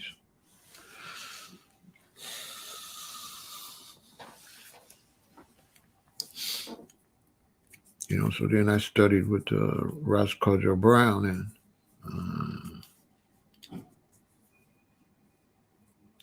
and then I was coming straight from Mortimer Planner. So as we move up now, because I mentioned Kojo Brown, Rastaman Jabuni, who is Mortimer Planner's son, know Kojo. So when Jabuni see that I live with Kojo, Jabuni end up kind of mentioning me, and I find him because he's almost like Kojo's nephew. Kojo and Mortimer is almost like brothers. So Jabuni, that's how I'm close to Jabuni through Ross Kojo Brown. Because Ross Kojo Brown is, it's Mortimer and then it's Kojo. So I gotta get Jabuni over here. Is it a form of division? No, it's not a form of division. It's not a form of division. It's just a form of, they call it houses. You call it different mansions of Rastafari. It's just one Rastafari, but it's different mansions. So it's different mansions, like different, these brothers grow up together. They the foundations of it. Then they go and they start little off branches of different little twists on their philosophies, and then they get members. So it's just how a tree grow. A tree got a trunk. Then what happens? Then the tree got branches. So no, this is just branches from the same tree. It's not really division like that. It's not really looked at as division because it's still Rastafari at the end of the day. So it's a little bit different than how we do in America. They don't look at it. It's not looked at as division there. It's just looked at it different. That's why we call it mansions. You see, I say, in my father's house is many mansions. So it's not really looked at as division because different ones do different things. The Bobo Shanti is looked at as the priest. The Nyabingis is looked at as the warriors. And the 12 tribe is looked at as the social. See, the 12 tribe had all the reggae stars. Bob Marley and all them, they was 12 tribe. Gregory Isaac, Dennis Brown was 12 tribe. So 12 tribe was dealing with the music, the reggae music, and the business side of it. The Nyabingi deal with war, the war side of it. And the Bobo Shanti deal with economics, self-reliance, right? And I mean, no, they all go by the same thing, but the Bobo Shanti originally, what Emmanuel did, they wouldn't sell Rasta clothes. They wouldn't sell Rasta nothing. So Emmanuel and the Bobo Shanti, they started making brooms and shoes and clothes and crowns and belts. So the Bobo Shanti started pushing self-reliance. They represented black supremacy originally. And so Emmanuel started making stuff. So when I came in the roster, Emmanuel, we considered him black supremacy because he became powerful because he met His Majesty and got a picture. He had that famous picture shaking His Majesty's hand. So right off the top, that anointed him with a certain amount of power. And then he was looked at as a savior for Rasta because he said, let's make our own clothes, let's make our own belts, let's do for self-reliance. So originally the Bobo Shanti, yes, they had concept ideology, but they was more like a factory. They was making brooms and mats and stuff and would come out and sell So they was like a production, Originally, they need to make sure they get back on that. So originally, Bobo Shanti was into production, make our own belts, make our own shoes, make our own everything, make our own clothes, everything. That's what they was known for when I came into it. Emmanuel was highly praised for making, shoes because Rasta couldn't buy shoes or nothing. They wouldn't let you come to town or nothing down there in Jamaica. And then Jaboni and them, a lot of people don't respect Jaboni, but Jaboni generation, when they beat the Rastas up there in Carroll Gardens and all that, and they used to tie Rastas to the back of the police car and drag them by their hair and all that, it was extremely brutal. So now this is the older group. So when Jaboni born with the younger group, they become into guns and weapons and self-defense. Okay, so that's what people. I really understand Jaboni. They come out with a slogan, "Death before dishonor," because you got to look from Jaboni point of view. If you see them want to beat your father and beat the elders, and you a shorty and you coming up, and you see them want to beat the elders, what you gonna do? You're gonna take up gun. You're like, well, they beat the elders, they're not gonna beat us. And so Jaboni is second generation Rasta. I would say, I got to make sure I'm saying that right, but I'd say second generation Rasta. They was take up gun. Ain't no boy gonna just beat I and I like that. And then I would say I'm third generation Rasta.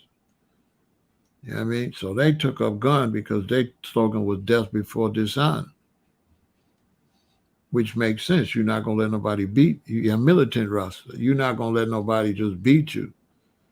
If you beat the elders, what you think the children are going to do when they grow up? The children of them elders. When the children of them elders grow up, they're going to be into violence to defend themselves. So it's all self-defense.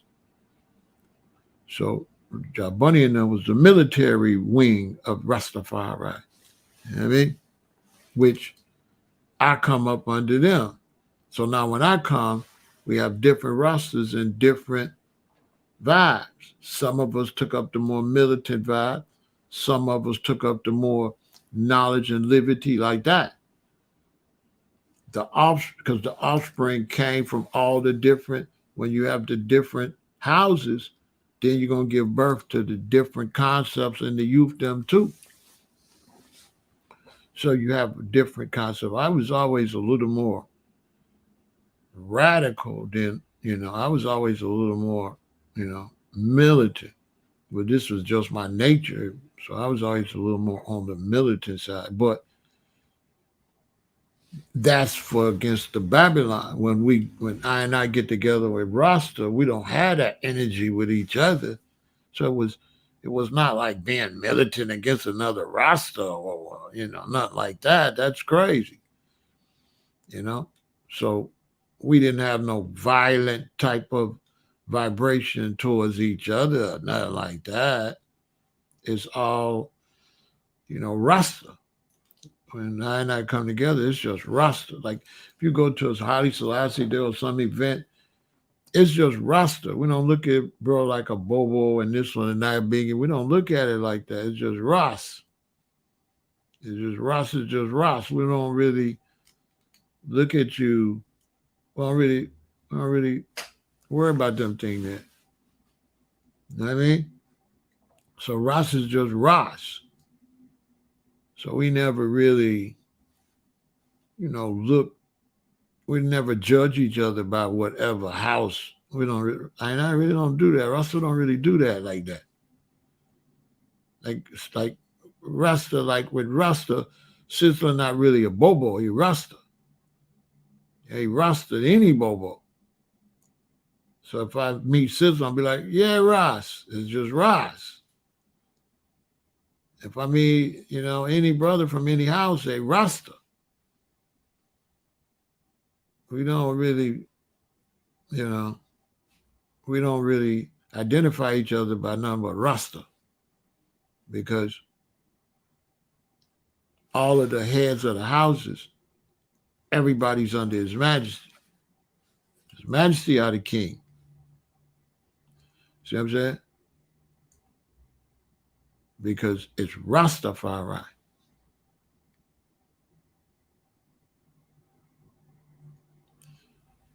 I mean, the church Rasta was always churchical. Rasta was always what they call kind of churchical because Rasta always went to the Bible to legitimize why he got dreadlocks. So from the time Rasta seen that Numbers chapter 6 was uh, about locks, the Nazarite, the vow of the Nazarite, and all that. So Rasta always been what they call somewhat attached to the Bible. Because Rasta come from Rastafari, and Rastafari is His Imperial Majesty, and His Imperial Majesty is the Lion of Judah, and the Lion of Judah is in the Bible. The King of Kings, the Lord of Lords, that's in the Bible. So from the time you identify with a King of Kings and Lord of Lords, the direct descendant of Solomon is biblical. His Majesty is biblical. I mean, there's no other way to look at that. His Majesty is the direct descendant of Solomon and Sheba, which is a story in the Keeping of Gods, which is a Solomonic legend. So that's always been there. But the Bobo Shanti always been more what you would call churchical the whole time.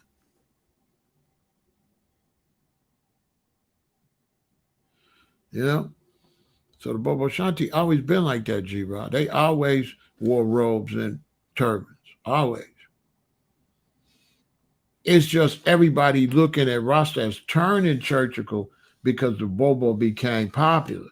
So now when Bobo Shanti become big reggae artists, everybody think Rasta went churchical, but no, Bobo just got more bigger. But they always been there. They just didn't have recording artists like Capleton and Sizzler. You didn't have all these Bobo recording artists. So these Bobo recording artists is giving the impression that Rasta is churchical. You know what I'm saying?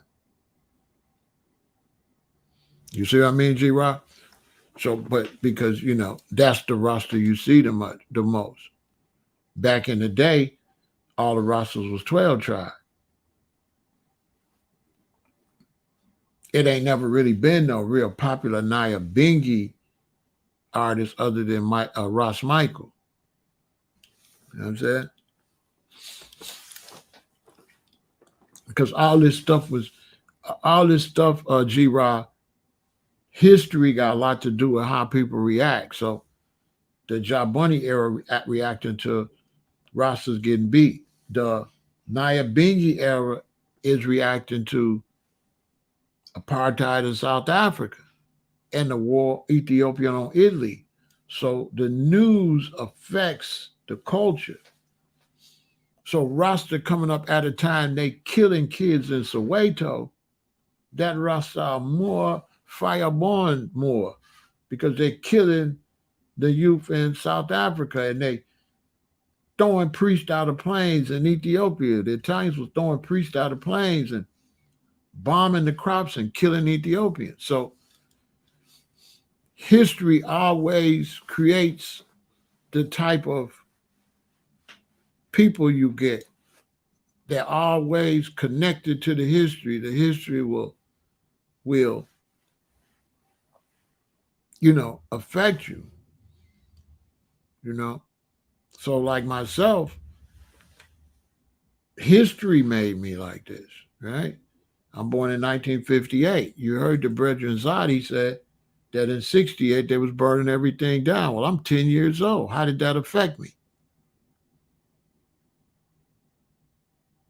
I'm a child in the 60s doing Black Power. I'm a baby. I'm a Black Power baby for real.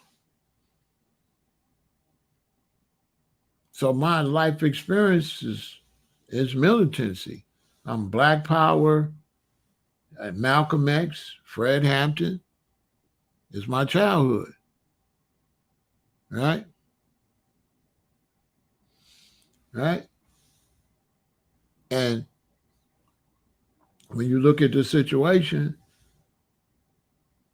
and you check, then you go, okay, then what happens? I start finding out they hurting Black people in South Africa. I find out about the war in Ethiopia. Then we got South Africa. We got apartheid in South Africa. So South Africa is a part of my Rasta culture. So part of my Rasta culture is songs like Winnie, Winnie Mandela, Winnie, Winnie Mandela, Bob Marley, Africans are liberate Zimbabwe. So the music was Black liberation is, you know, militancy, Black liberation. So that affected me. I'm affected by the history of the world. History of the world affected me. So, you know, that's what it is. See what I'm saying? The history of the world affected me, the history of the world. And then Michael Lee, you gotta understand something that when it comes to knowledge, we don't really go backwards, we go forward. And so when you look at me, what I'm teaching, you cannot connect that to the past. I be put here and then it's my time, so it's based on my time. So you can't go back in history looking for veganism because when you go back, Rasta always been it was called vegetarian, and Rasta always been vegetarian. Rasta always push a word we call ital. Ital is vital, and ital is plant-based. Rasta always push ital. This is before vegan because there wasn't no veganism. There was a vegan movement in Europe, but veganism wasn't popular. When I was coming up, the word was popular was vegetarian was popular in late 70s, early 80s was the word vegetarian. I didn't know I was a vegan. I didn't know I was a vegan. If you would have met me in 85, I would have told you I'm a vegetarian. But I don't eat eggs and I don't eat dairy for medical reasons because vegetarians eat anything but meat. So vegetarians eat eggs and other animal byproducts. They just don't eat meat. But I was a vegetarian that didn't eat dairy too. So I was a vegan, but we didn't know it. You see what I'm saying, Michael? So you can't go back in time looking to see who is up to date because vegan is new as far as in America in the concept. Vegan is new, so it really won't make no sense trying to see who was a vegan at a time when nobody used the word vegan. Nobody used the word vegan back then. What's vegan? Bob Marley wouldn't even know what vegan is. All Bob Marley would have known was ital. Ital is vital. I mean, that's all he would have known. So if you go back in time, when you talk about eating, and when you go back in time, then you say, well, what about back then, Pharaoh? Then I would have to ask you, how many dialysis centers did they have back then? See what I'm saying? You hear me? You see what I'm saying? They didn't have a bunch of dialysis centers back then. So back then is back then. How many dialysis centers do they got now? Back then, people got colon cancer at 70, 70, 65, 70, 80. Now you're getting colon cancer at 30. So you can't look back in time and try to base your life on what somebody did back then. You're going to have to base your life on 2022, 2023. You're not going to be able to say, well, so-and-so ate this. Listen, when was that? That has no bearing on today. None. You can't even get the food they used to eat. You know, You can't get that food, you know. And those people in those times, they ate a whole lot of fruits and vegetables. They didn't eat like we eat now. So right now, uh, whatever somebody was doing back then is irrelevant when it comes to veganism.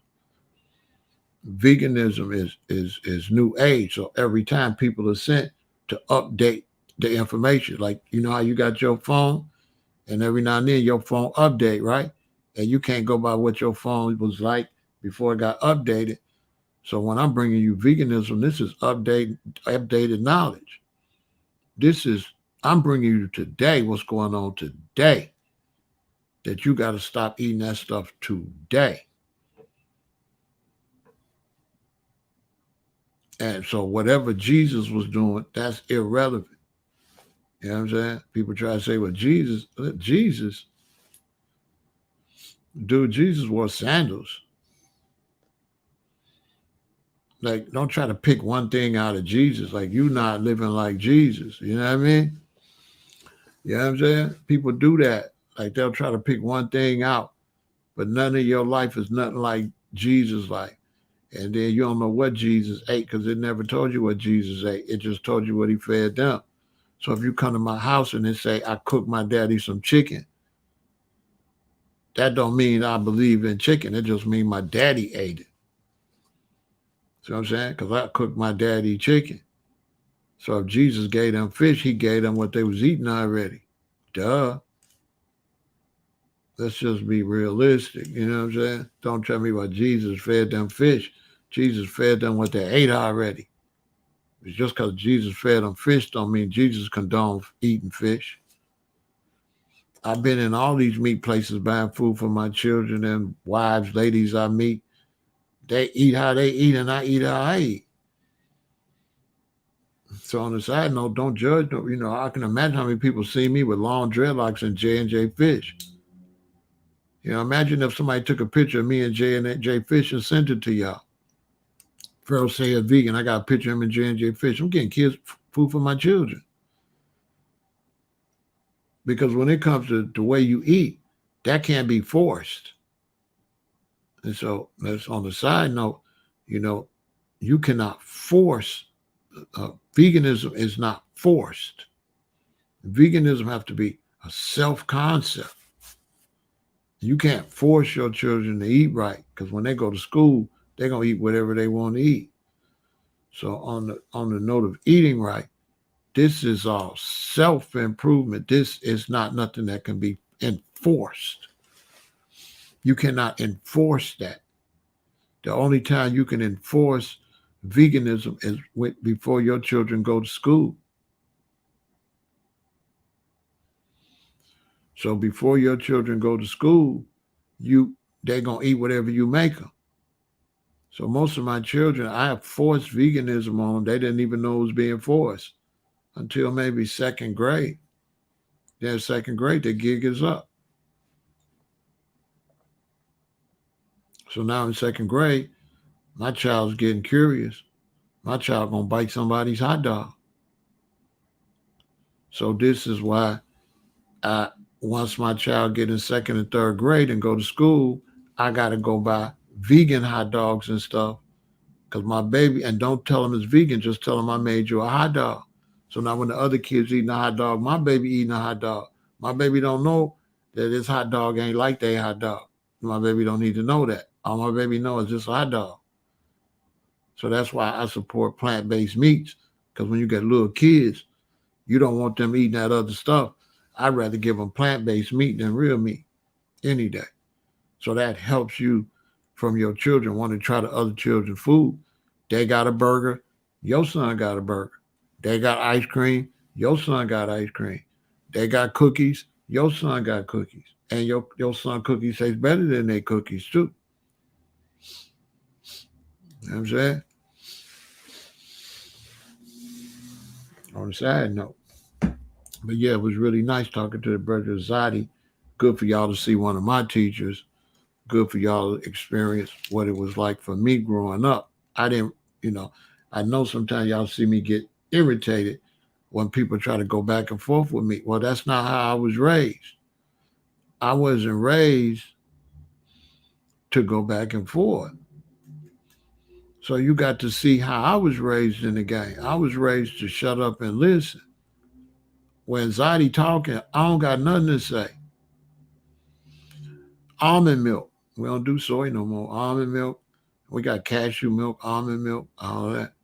Yeah, soy is dead now, Brandy. Soy's not doing so good. Everybody's drinking milk made from peas, almond, coconut, cashew. Soy is not really as popular no more. Yeah, soy is not that popular because soy don't got the protein in it like the pea milk and stuff like that, right? So we'll take another break, and we'll come and we'll finish the conversation, right?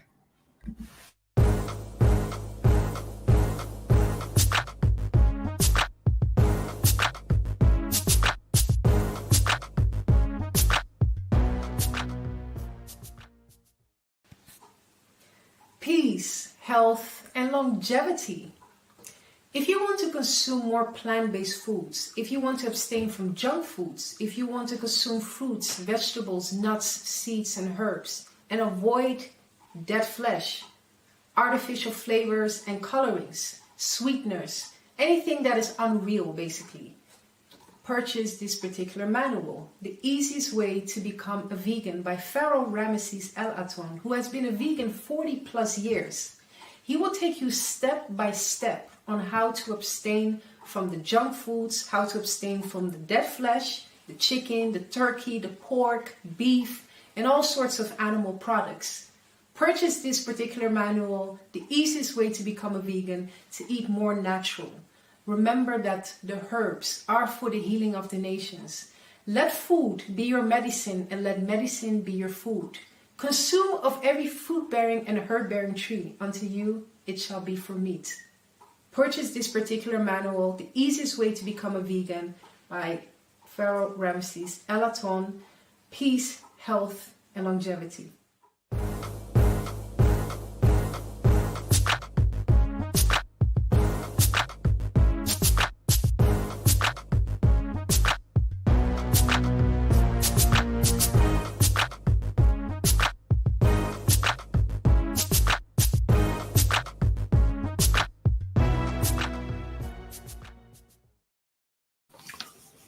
So yeah, right now, this is the milk I drink. This milk is made from peas. This is Ripple milk because I'm working out.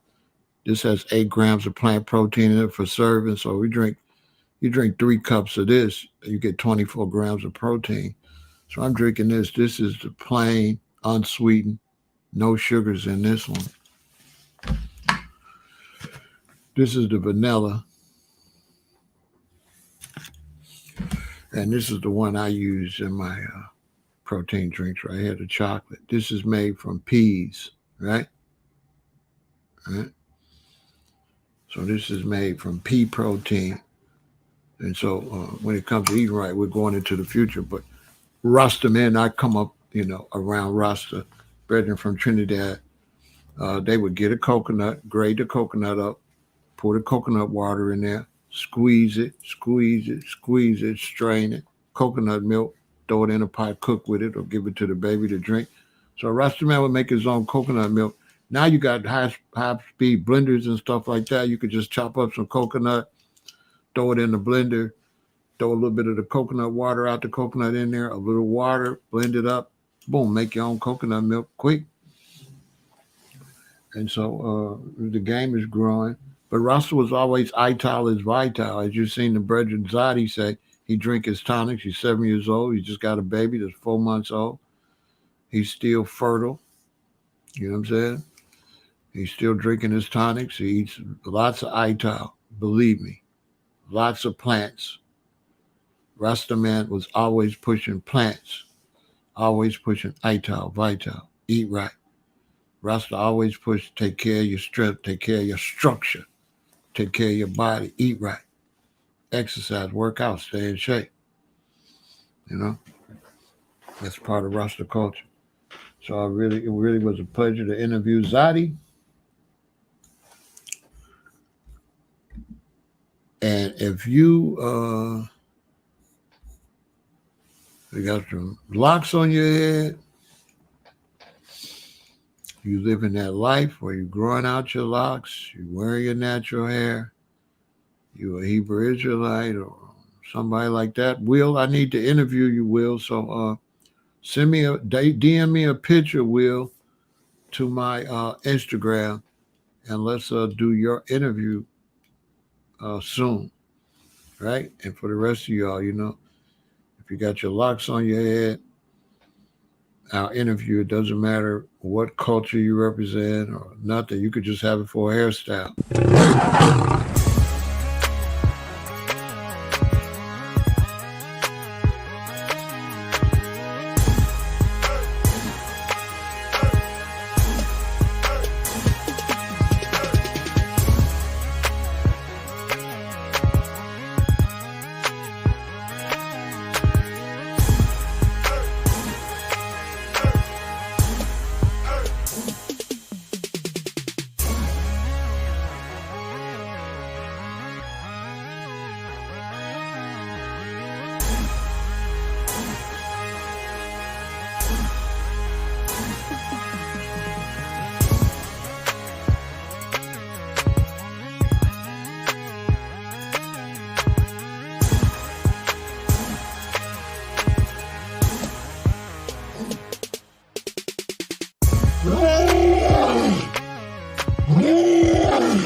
Yeah, positive energy all the time. And so,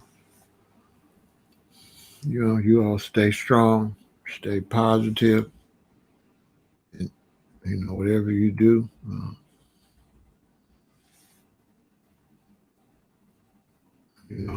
eat right, take care of yourself, live healthy, live a healthy life. And I'll be over here shortly with another conversation, so stay tuned.